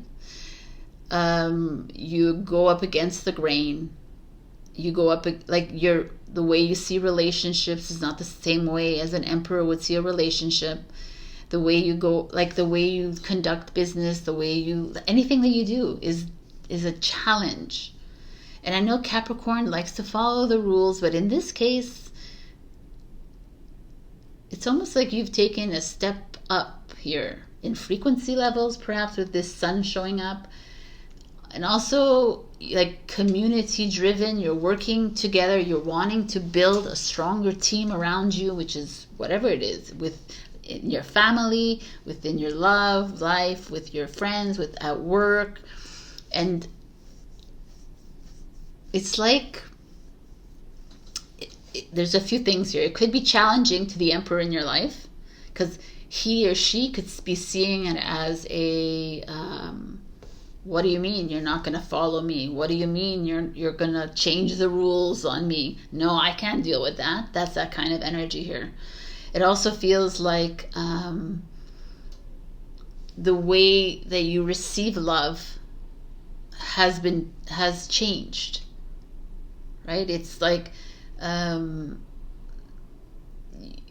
it's almost like a rejection. You're getting resistance from your partner, from your friend, from your mentor, from your colleague, from whoever this is for you, from this father, mother figure, whatever this is. It's like you're getting a massive back of a hand, right? Like they're not showing you the love that you feel like you need to have at this moment in time. Because for them, it's like you are changing the game. And it's very uncomfortable for this person in your life, the Emperor. So yeah, it's almost seemingly unhappiness. Like you're not feeling happy, you're not feeling right, but there's this part of you that is like on top of the air. Like you're like You're like, you're outside of yourself, right? You're in a different realm, in a different frequency level, where the Emperor is at a lower frequency, and they're not like really they're not really understanding you. They're not really seeing you rising. They don't understand it. For them, it's like a rejection. For them, it's like a, what is she doing? Like, what is he or she doing? Like, the hell is this? I like, no, I want things to be the way they were. The Emperor, right? The Emperor is that kind of energy. It's an Aries energy. I want to go back to how it was. I don't want to like be changing up things, because it doesn't work for me. And you're like, no, I'm like ready for change. I'm a freaking Capricorn, and I like to be like where what was, but no, this Phoenix has to rise. And that's what this is happening here. And this could be affecting your love relationships and all your kinds of relationships. It's an important relationship in your life. And it's in full affecting mode. I really see it like that. But I want to pass this on to you, Capricorn, because you're not here to, again, you're not here to appease to another person. You're not here to make someone else happy. You're not here for another person to feel, you're not here for others. Your light is shining right through. The confidence is out of this world. And it's like, once you reach that place, it's hard to start giving your power away, right? It's like, oh, this is all the power that's in me. Oh, I'm going to keep it, right? And I'm going to move forward. It's not about me, because this is a me card. This is about, let's do this together. I'm going to take this energy, and I'm going to build a team, and I'm going to build a family, and I'm going to build the friends. I'm going to like develop something strong within us, which is challenging to an emperor, because an emperor is the king of all kings. It's like, I am the ruler, right? So I am the one. You can't change shit up on me, Capricorn. And you're like, yo, it's not happening. So I'm going to tell you that you're going to be going up against something super challenging. Maybe you have already. Maybe you are in the middle of it. Maybe it's coming. Stand strong, Phoenix. The Phoenix rises. The Phoenix never goes back down. So yeah, you might be triggering someone in your life. And again, if someone is triggering and responding and reacting, again, like I always say, the mirrors are there, right? The mirrors could like show you something within you that needs a fixing, but that's yours to deal with. Or it could just be you triggering and healing as you go. Like, everyone who triggers heals anyways. So it's like, don't hold back. Continue rising. This is and your soul lesson this week is purpose. I know what I am here to do. Okay, so this is like purpose. Like, do we have a purpose in this life? We have a purpose to harness our power. Stop giving our power away. Stop playing small.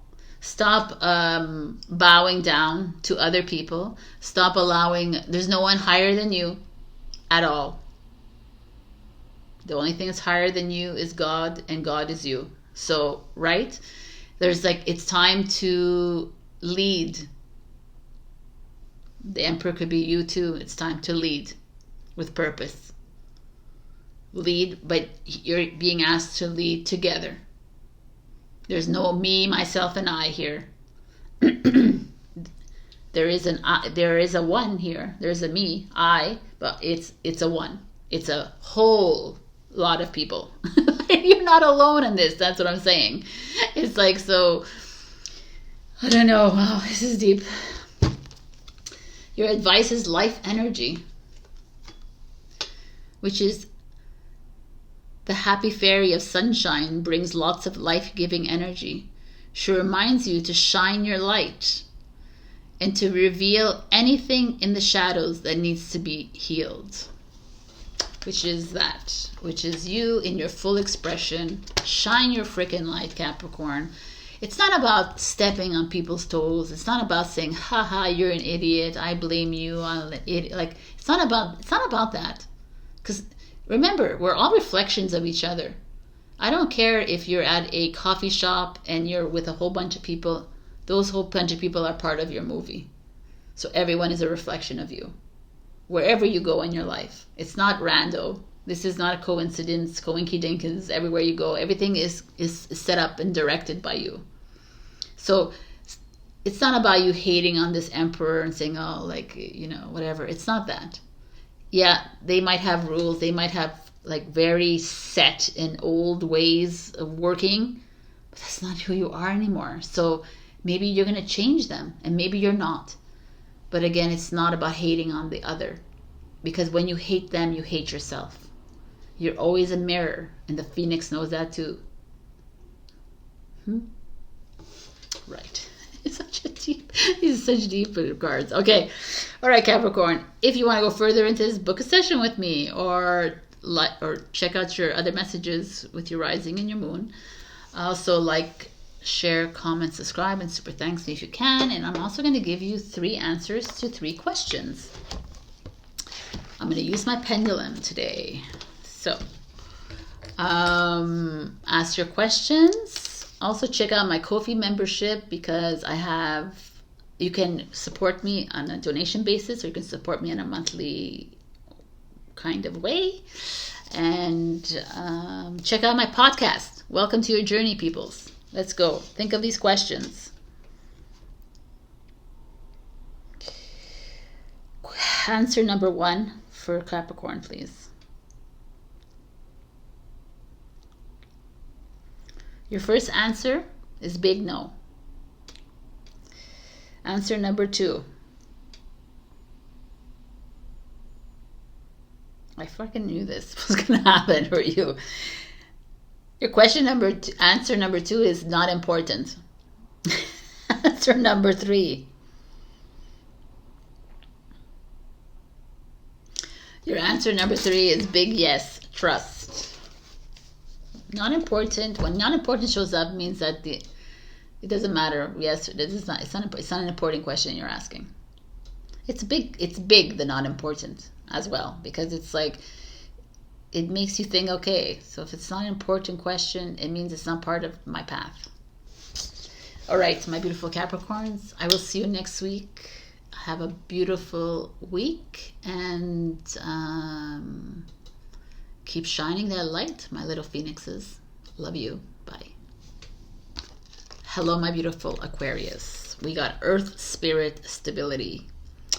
We have this beautiful fairy holding a plant or butterfly. I don't know. There's these little parachutes glowing and swans. Anyway, it's really pretty. Here you go.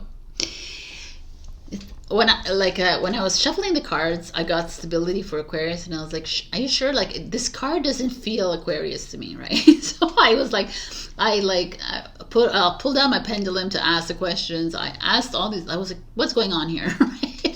And it was like, "Yes, stability." I'm like, "Okay." So before we even get to the reading, I'm going to be giving you 3 answers to 3 questions with my pendulum, so you can start thinking about them, write them down, or forego it and do it at the end. So stability shows up meaning there's somewhere in your life that is unstable. Woohoo! Right? Somewhere in your life where you have an imbalance of power. That's coming to my head. There's like a power struggle. Interesting. Is there a power struggle happening for one of you people? And you're like, there's stability comes at a time when there could be fear involved here, where you're feeling like you don't have enough money, you don't have enough friends. Why did I get that anyways? You don't have enough like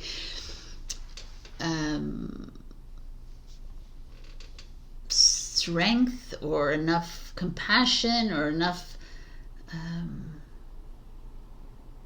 because everyone thinks of stability is like, oh, I don't have enough money, right? It's not about that. Stability is groundedness. It's like you're off kilter here a little bit. You're off, like you're maybe flying too much, right? In the air. You're like thinking too much.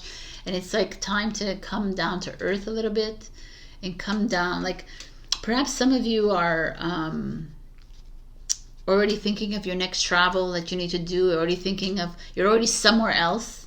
And usually I'm okay with that, because freaking daydream all you want. But this one is telling me that there is, you know, like I said to Jupiter. Oh, wow, Sabrina. Like I said to Sagittarius, with their ruling planet of Jupiter, your ruling planet is Uranus. Uranus. Jesus. Oh my God. I'm going to put this in the bloopers. It's too funny. Is Uranus. And Uranus is all about rebellion and visionary and like collecting the humanity and making things happen, right? Let's get moving. And Jupiter is all about big picture, like action. And so these are coming in conjunction on April 20th. And that's huge in Taurus. Taurus, which is the stability, right? Which is the groundedness, which is where somewhere in your life where you're not fully stable. So when your planet of Uranus and Jupiter come together, it's gonna like, woo, like something's gonna give here. So I almost feel like this is a great time for you to like take some like a few steps back and don't make too many big plans, and allow these energies to just flow through you. I don't know if I'm making sense to you. I don't even think I'm making sense to myself right now, but I want to see what this is going on here. Judgment. All right. Judgment is ruled by Pluto, the like crazy planet. So Judgment is, you see, she has like a aha moment, awakening moment. But Judgment could also be you're judging yourself and criticizing. So let's just see what is going on. Or some other people. 4 of Pentacles, money, stability, hilarious. Your 3 of Wands, take the lead, is your challenge. The 9 of Wands, Sagittarius. I'm going to read from the book. I want to read the stability because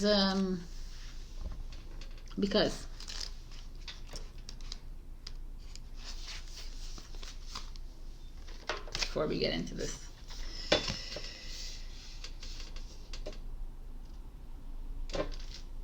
It's time to take measure of your life and put your roots down. Assess who you are and where you are. Make plans for the future, but don't act on these plans until you feel secure in stepping forward. This is a time of preparation and going deeper. Also indicates that you're not grounded and you need to create more stability into your life. Think things through before you take action. Take time to plan your future carefully. Don't rush into anything. Strength is growing within you. You are safe. If you're thinking of making secure financial investments, it's telling you that this is a good time to do so. It's not a time to take risks.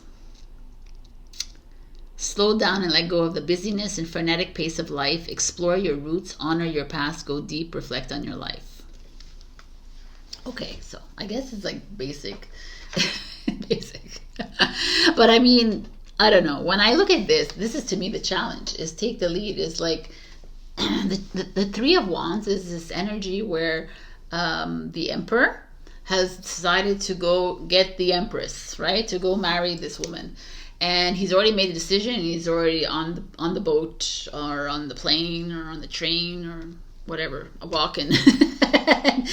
And it's this leadership energy, right? 3 of Wands. But you are challenged by this. And all in these both cards, like, it's like, sit your way out of this one. Like the way the card says, like maybe you need to you see this pig is holding onto the coin, is sitting on his luggage, and it's like he's almost afraid. I love this. He's almost afraid to take the lead, to like actually go onto his destination. He's just sitting and holding his money. He's like you're like, there's a fear of money here. There's a fear of taking that next step. I almost want to say this with this Judgment card. Is I almost want to say that there's two things that are obviously coming up for me. Is that either you're judging yourself super harshly here, like you're not where you want to be in your life. You know, and I've talked about this with another card, and there's this stigma, right? Doesn't matter what age you are, but by 30 years old, by 40, by 50, by 60, I should be at this level, right? I should have this much money in the bank. I should have this job already. I should have this like diploma already. I should have this blah blah blah, all this blah. And it's like, that's just this simulation, this movie that we're in, that you should have all these things, right? This is like you judging your character for not being where everyone else is. But news alert, you're not like everybody else, right? Because we're not here to live as these background actors are living this like humdrum life. We're not here to live that kind of life. And to me, it's that aha moment, like of standing in that awareness of this and saying, okay, you're right. I'm not here, and so my stability, maybe I'm not so stable. I won't be so stable. You won't, by the way, just an FYI. Like stability is like, yeah, we can try to be as stable as we can through yoga and meditation and all these like practices, but there is always going to be tower moments coming in and out of our lives every single day, month, year. Like it's just what it is. And this is like this is an energy right before the World card in the journey of the tarot. And it's like I said, Scorpio energy ruled by Pluto. Pluto is that like breakthrough planet. It's like breaking down everything, right? It's like, it's the Tower card. It's like that moment of breakthrough. Like you're like, I see now, right? I see that I'm not like everyone. I'm going to stop comparing myself. I'm going to stop judging myself. I'm going to stop judging other people either. I'm stop criticizing others and criticizing myself, because I am not like everyone else. I am who I am, right? I am enough, because you are enough. This falsity of like success, and this falsity of like having things, and this falsity of this is just brings us into this limited mindset, this limited belief system. It just keeps us small, and you're just so much greater than this. And this is why usually it's like Angel Gabriel, which is the messenger of God, like blowing through the trumpet and blaring to the world, like, hello, Aquarius has arrived, right? Aquarius is ready to revolutionize the world. And to revolutionize the world, you think you have to live like this routine life? No, man. There's no way. Like, I know I'm hard on you guys because I'm freaking like, I don't put pressure on you, but I know that you have so much in there. You have so much. You're on this earth as Aquarius. If you're on this earth as Aquarius, your mind doesn't think like everybody else. You're expansive in your mind, and you're very misunderstood, and it's okay. You don't have to be like everybody else, and can you be okay with that? Right? Can you stop judging yourself for that? Can you shout at the rooftop and say, yes, I am Aquarius, I am weird, and I'm sometimes unstable, and I think too much, and I'm crazy, and I love myself, and I accept myself. Can you do that? This is what this is. I feel like that's what's coming out here. The Four of Pentacles is like, maybe some of you need to not spend too much money this week or in this next month. Maybe some of you are holding on to your money too tight. Like, you know, there's two different ways to look at Four of Pentacles. It's a Capricorn energy. It's like holding on and being a little greedy with their money, or maybe, yeah, I think that's what it is more than spending. It's not about spending, this one. This is like being afraid to pack those bags and make that next step, you know, that next step to crazy land. You know, it's not crazy, right? What we're doing, it's like a different way of we have to change the world the way it is. Listen, I know that I'm on earth to change the world, to be a creator. And I know it deep down in my heart. And that's why I'm hard on you, Aquarius, because you're with me on this. We're not here to play the same game like everybody else. So, like, this fear you have of stepping up into your role is keeping you it's keeping you safe. And safe is great. It's fine to be safe, but no, man, we're not safe. We're not here to play safe. We're not here to play small. I feel like there's something that's rising within you and you're not listening to it because you're allowing your fears to like overshadow it. You're allowing the ego to say, no, we play small this week. We need to be stable. We need to get stability. Doesn't mean like playing in the comfort zone to me. Stability is okay. You're going to ground yourself this week. You know, maybe you need to put your 2 feet on the grass, or maybe you need to, I don't know, go swimming or whatever it is that grounds you. Take a shower, take a bath, sleep all day. I don't know what it is for you. Like, stop worrying about money and stop worrying about like what you don't have. Stop being afraid to take that next step, which is urging you to rise. I don't know if you're listening to Capricorn, because Capricorn is all about the phoenix. The same idea. It's like there's this rise within you. And I know a lot of people will listen to this and say, "Oh my gosh, mumbo jumbo bullshit! Like it's so idealistic." And I don't live in the world of reality, so and we're not living there anymore. And we keep it alive. We're always keeping it alive. I don't know what the hell we're doing.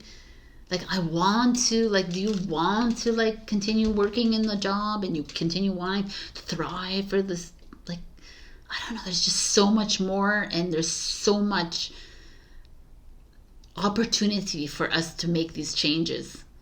And you're a little bit afraid of this. It's in your life. I mean, this is very generalized, but there's some here, like, you're afraid to travel. You're afraid to, make a move. There's a move here. Some of you might being urged to move from your home, change your residence, like move in with someone. I don't know what this is.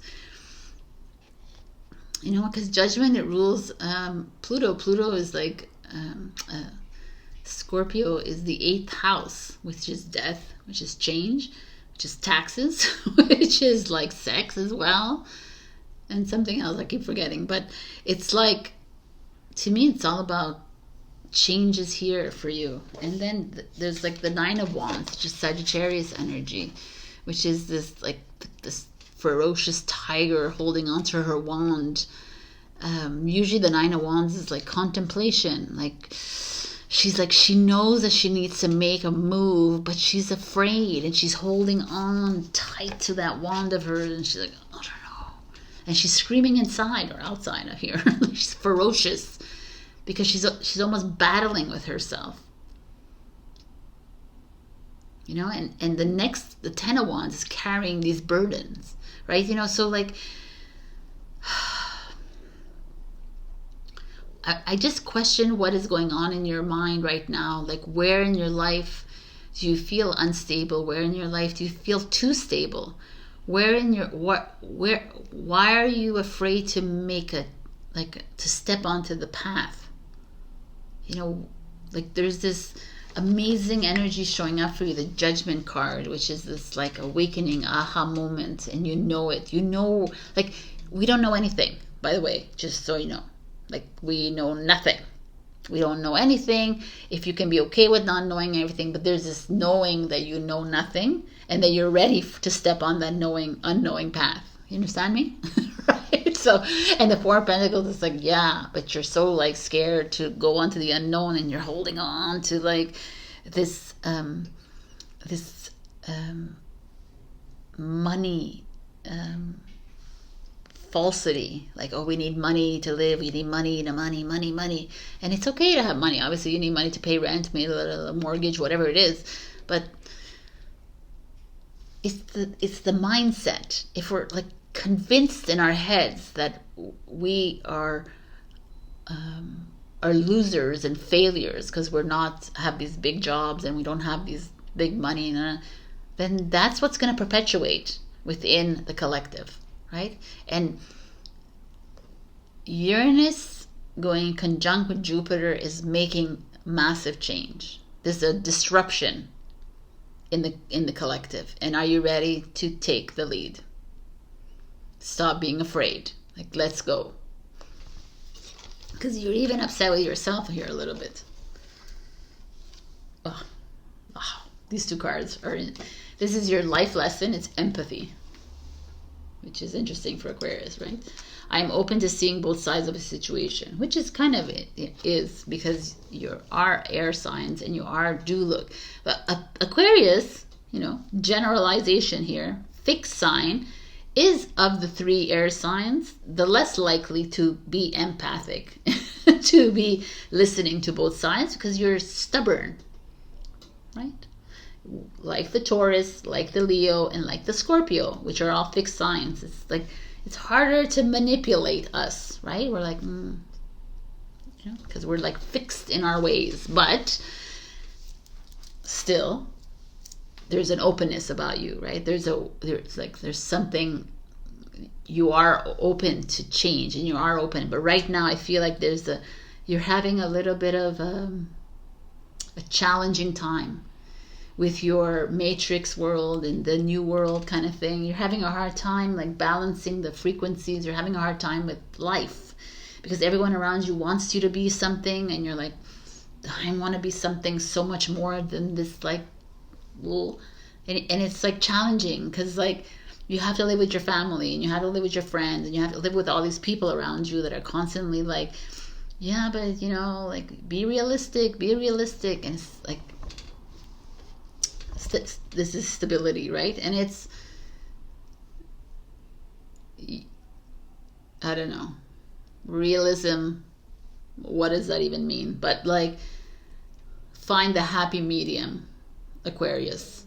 Like, I feel like you've been dipping in a lot of fear lately, and this is super challenging, and especially for like a fixed sign like you, like I keep saying, it's like, and especially your revolutionary sign, like you're constantly bubbling up with like change, and then when you're like fear, it constricts you. It's like almost like paralyzes you.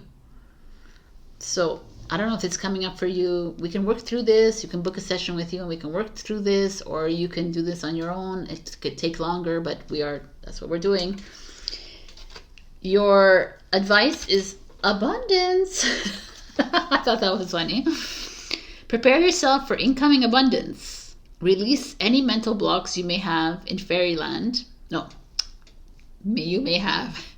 In fairyland and human land, there is enough abundance for everyone. So that's kind of this kind of energy. Like, you are judging yourself so hard that you're not where you're supposed to be, and abundance is yours. So can you let go of that mental block? Can you let go of that, oh no, I don't have enough, I'm not enough? Can you let it go? And watch as things flow in for you. All right. So, interesting energy. I'm going to be giving you 3 answers to 3 questions with my pendulum. Before I get into this, think of your questions. Check your rising and your moon for other messages. Also, like, share, comment, subscribe, and super thanks me if you can. And join my Ko-fi membership. I do monthly and donation-based donations. And join my Welcome to Your Journey podcast. It's on my channel right here. So you can on Wednesdays and Saturdays we talk about like interesting things. Let's get this going. Aquarius, question number 1.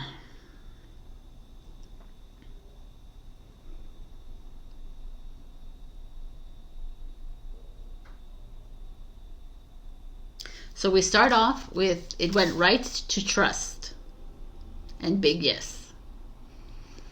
So it's a big yes for you. Number 1. Number 2.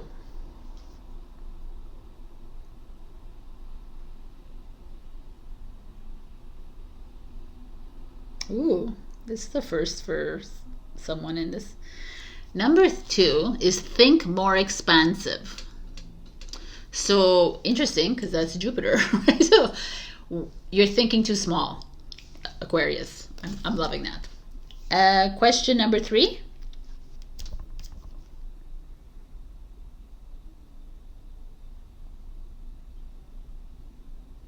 Oh, interesting. You got trust. So whatever questions you were asking, obviously they were like more mindful than most of the signs. There was a lot to think about here. This is fun. Okay, Aquarius, we got some work to do or not do, to feel through. Things are happening for you. Things are starting to shift for you, but trust yourself. I love you, and I'll see you next week. Bye. Hello, my beautiful Pisces. We got Dragonfly Spirit, change. Change is in the air, my beautiful fish. But this change feels like I'm gonna read from the book, because I like what it has to say.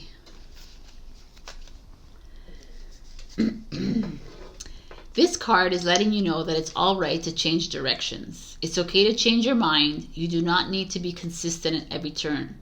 This is time to put the traditions and expectations of others aside. Instead, you are called to create your own traditions. You are free to express yourself and let your spirit fly. Be willing to change your perspective, and good fortune will follow. Sometimes you need to back up to go forward. As people get older, they find it harder to change. So to activate youthfulness, be willing to make changes without hesitation. This is like changing an old pattern, changing an old behavior, changing direction within a relationship, within your job, with your career, with your project, with yourself. Like, it's sometimes like, it's not that easy to make changes, right? Because so we're fixated on things. We're like, well, it's been working so far, so why would I need to change? But the frequency levels are changing.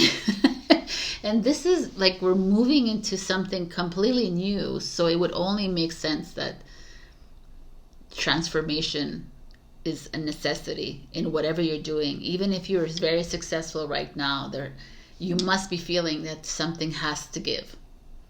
So where is that in your life? Let's find out. Third eye chakra, people. So third eye chakra is, we always imagine the pineal gland, which is in here. The third eye chakra is your instinct, is your soul, your higher self, your inner wisdom, your little voice inside the soul that is always right. Right? So why is this showing you? This is obviously interesting, because there might be some kind of change that's been wanting to happen in your life. Maybe a move away from someone or something, or I don't know, travel, or whatever it is. It's pretty clear, and it's coming at you, and it's giving you messages right, left, and center. You're getting lots of signs. If you're not even sure of how to connect to your third eye,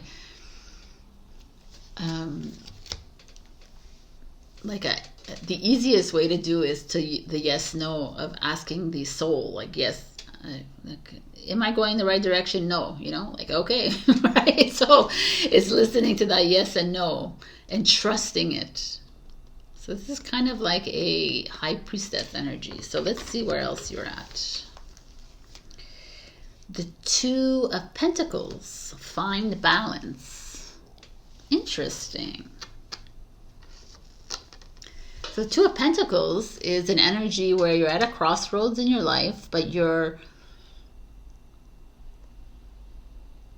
not unhappy at this crossroads, right? There's you're between opportunities, you're between relationships, maybe you're between these two options in your life that are seemingly good for you. And this is cool, because this is where your third eye is like, you're not listening to me. You keep keep juggling these options, but if you would only listen, you would know the answer. Ha, interesting. Okay, your challenge is the Queen of Swords. Oh, wow. This is so cool. Let's see what's coming next. The Eight of Pentacles. Okay, so the Eight of Pentacles right away is like about work or school or wisdom, higher wisdom. And the Queen of Swords is a Gemini, it's a Libra, but it could be Gemini, Libra, Aquarius, and doesn't have to be these things. But what this is showing me here is so clear as day for me. I'm going to just say what I see as the literal meaning. Is that you know, Pisces, that something's got to give, right? Something's got to change in your life, and you have it. You have an idea of what it is. And like I said, it could be in your relationship, it could be in a business partnership, it could be at work, or it could be at home. You want to redecorate your home, you want to like change your, there's so many things you want to do with your life. You want to change up your career, you want to change direction. You know it. And the thing is, what I like about this is with the third eye here, it's like you freaking know it. Even if you're looking at me right now, you're like, I don't know what it is, but you know it. Like inside there, you know what it is. The Queen of Swords is two things for me. We're going to go like this, we're going to go like this, and we're going to go like this. She shows up and she's like, you're not listening to yourself. What is your problem, Pisces? Right? That's the Queen of Swords. She has no tolerance for lackadaisical responses, time. Like she's like, let's do this. Why are you resisting? Why are you hesitating? What are you doing? What are you doing here? I don't understand what you're doing here. That's the Queen of Swords with this situation, whatever this is. Number two option is there's a Queen of Swords in your life that is very not happy with this. It is like, I'm not having this. No effing way are you going to change direction right now. No effing way are you going to paint the house purple instead of white. That is a no. No way in your life are you thinking of leaving me. There's no way in your life you thinking of changing your vocation. You're a CEO and now you want to become like a farmer. There's no effing way you want to do this. This is the beauty here. This is deep, Pisces, because this is something that's going to change your life in a massive way. And you're afraid. Again, Jesus. These last three signs, there's a lot of fear here of change. And to me, with the Eight of Pentacles showing up, this is the Eight of Pentacles, like dedicated effort, right? It's, what does the Two of Pentacles say? Find balance. Third eye chakra. Okay.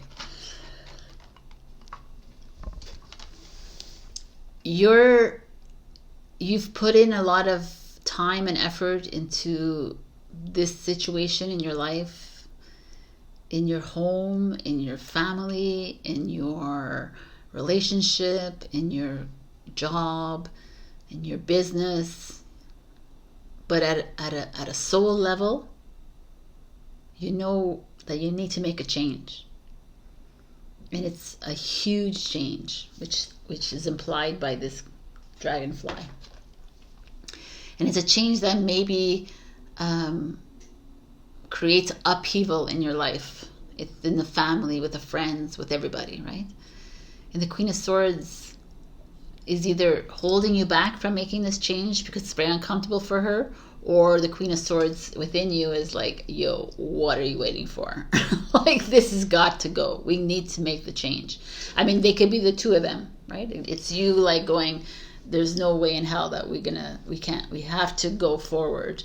And there's also the Queen of Swords in reverse, like the vengeful, like the Queen of Swords in reverse is like vengeful. Like, she's not having it.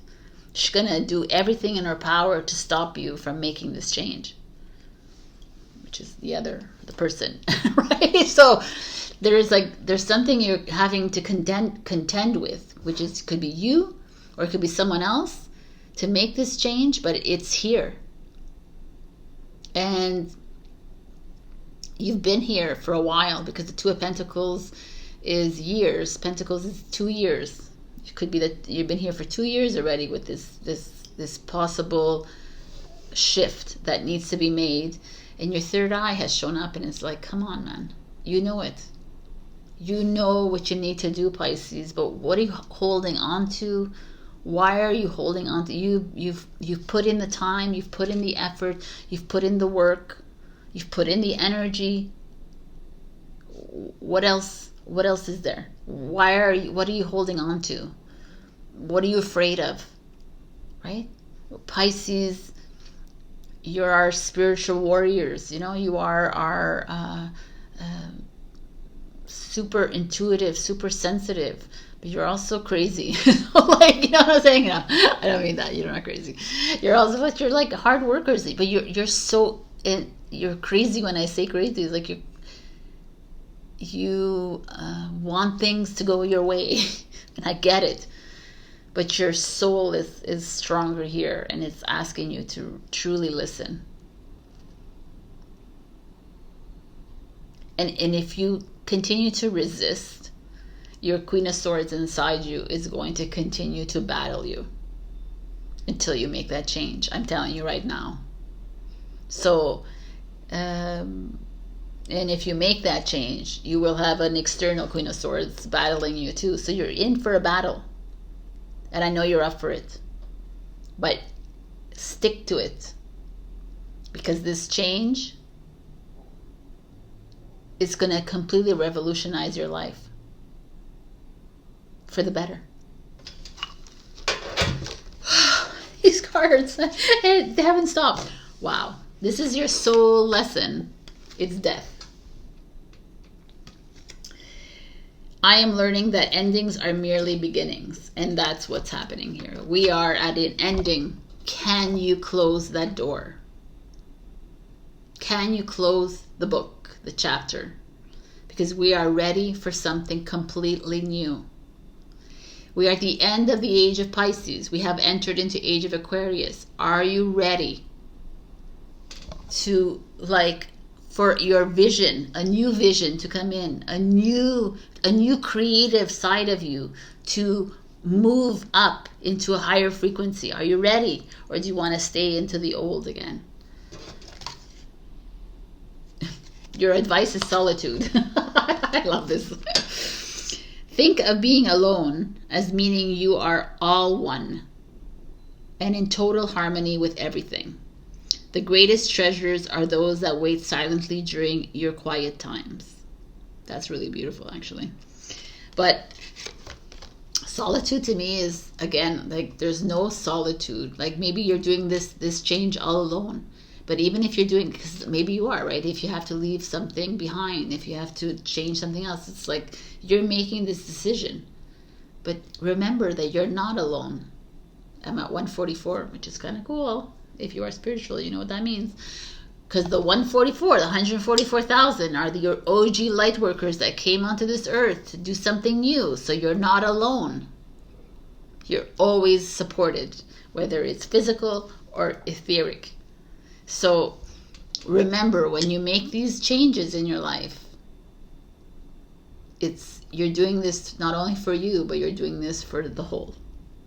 Because, I don't know if people even fathom to understand, your decisions that you make in your life is a ripple effect into the collective. It's truly felt by all of us. So when you're making decisions, think about the whole. And that changes the way you do things, right? All right, Pisces, are we ready for change? I'm going to give you 3 answers to 3 questions with my, you don't even know what this is, but this is my pendulum book. I'm going to give you 3 yeses or 3 nos or whatever comes out. So think of questions while you're thinking. Also check your rising, your moon for other messages, and also join my Ko-fi membership, which is, you can give me donations or join my monthly memberships with exclusive content, and join my podcast, Welcome to Your Journey. It airs Wednesdays and Saturdays. We talk about insightful things, me and Katerina. It's kind of fun. So let's go. Answer to question number 1. Pause the video if you haven't thought of the questions.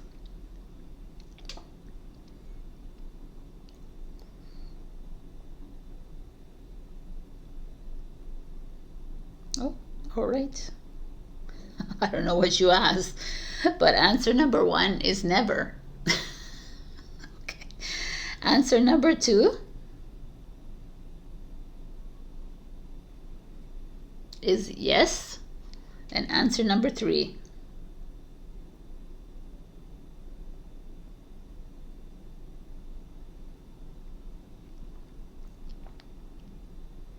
thank you.